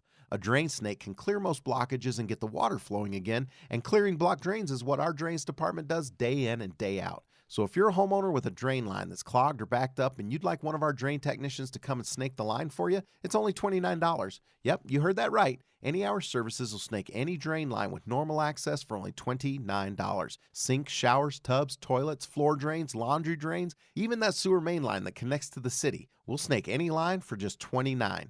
For help with your drain issues, call Any Hour Services at 801-443-7700. You can Google Any Hour Services. You can even schedule online at anyhourservices.com. No one helps more homeowners than Any Hour Services. You're listening to Leaf Filter Radio, and the guru of gutter protection himself, Chris Coonahan, is here to take your most pressing leaf-related questions. Hey, everybody, Chris here. I understand we have Ron on the line. Ron, where are you calling from? Uh-oh. Ron, are you calling from a ladder? Well, I was. I wanted to ask Chris what I need to do to get my gutters ready to have leaf filter installed. Oh, Ron, you don't have to do anything. A Leaf Filter Trusted Pro will come out and clean out your gutters, realign and seal your gutters, and install Leaf Filter, America's #1 gutter protection system. So I didn't need to get on this ladder? Ron, Leaf Filter Trusted Pros are in your neighborhood and ready to help. Just visit leaffilter.com/deal to schedule your free gutter inspection and get up to 30% off. Thank goodness. What was that site? That's leaffilter.com/deal for your free gutter inspection today. See representative for warranty details. Promotion is 20% off plus a 10% senior or military discount. One discount per household. I'm still going for it, even with higher stroke risk from atrial fibrillation and a regular heartbeat not caused by a heart valve problem. Over a 3-year study, Eliquis apixaban tablets reduced stroke risk better than warfarin, and over 97% of Eliquis patients did not experience a stroke. A first stroke occurred in 2.9% of warfarin patients versus 2.3% of Eliquis patients. Don't stop prescription Eliquis without asking your doctor. Stroke risk may increase. Eliquis can cause serious and potentially fatal bleeding. Don't take if you have an artificial heart valve, abnormal bleeding, or antiphospholipid syndrome.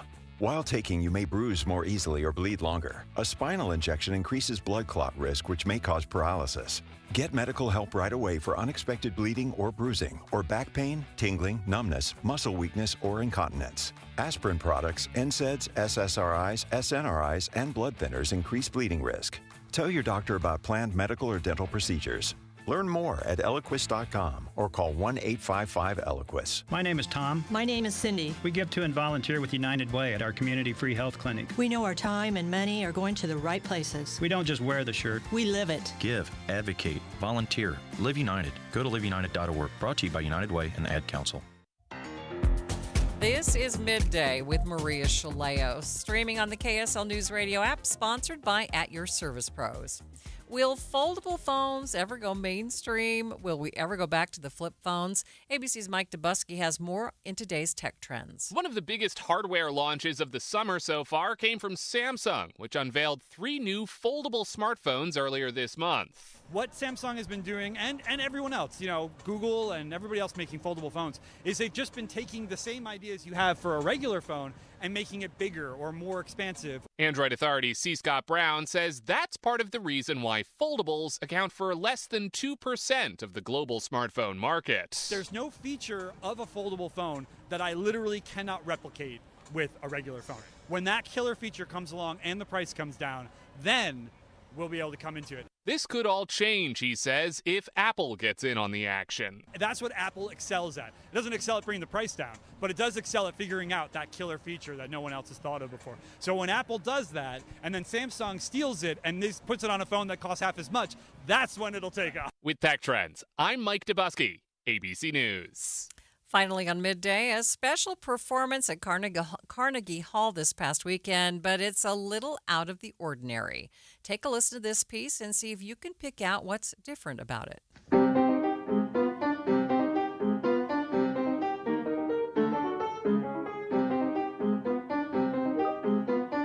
Well, could you figure it out? That magical sound coming from a piano played by, get this, a 5-year-old. The pint-sized prodigy stepped onto a world-famous stage Sunday night. Alec Van Kanderen became one of the youngest ever to perform at Carnegie Hall in New York. Now, his parents say he started playing the piano while he was learning to walk in Los Angeles. Here's his father, Joe. He would walk over to the piano when he first started walking, punching a few notes, and you can just see this huge grin on his face. Now, he can also identify any note just by hearing it. Not many people have this ability, commonly known as perfect pitch. He immediately showed some real promise, and now it's developed so fast. Now, even though he's got these crazy skills, he's still a normal kid. Well, mostly. He's still very much just a goofy 5-year-old and loves to play all day, but once he gets on the piano, it's a whole different story. And Alec talked to reporters after being on stage. I was the first performer. I played 2 pieces, and I was so excited. Okay, not an ordinary little boy. 5-year-old who can speak that clearly. Alec's parents say they don't feel like they have to pressure their son to keep practicing. It's something they say he enjoys all by himself. I have to nag my kids. Ugh. They say that as long as he's happy and continues to enjoy it, they'll let him play to his heart content. You got to practice your piano. Get in here, can you right? just hear yourself? This kid's in kindergarten, probably. I don't even know old. that he's in kindergarten yet. Might be in 10th grade. Isn't that amazing? Jeff is here. Stay with him. He'll take you home this afternoon.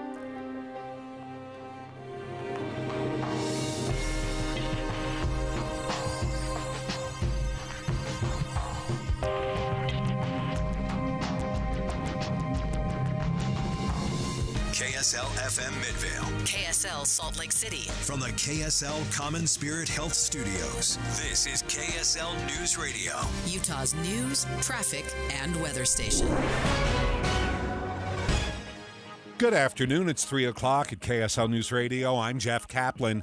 93 windy in Salt Lake City, KSL's top story. Turns out Utah Tech University's former president once he stepped down. But the Title IX case is still active, and now 3 university employees are suing in federal court. Reporting live, Eric Cabrera, KSL News Radio. One person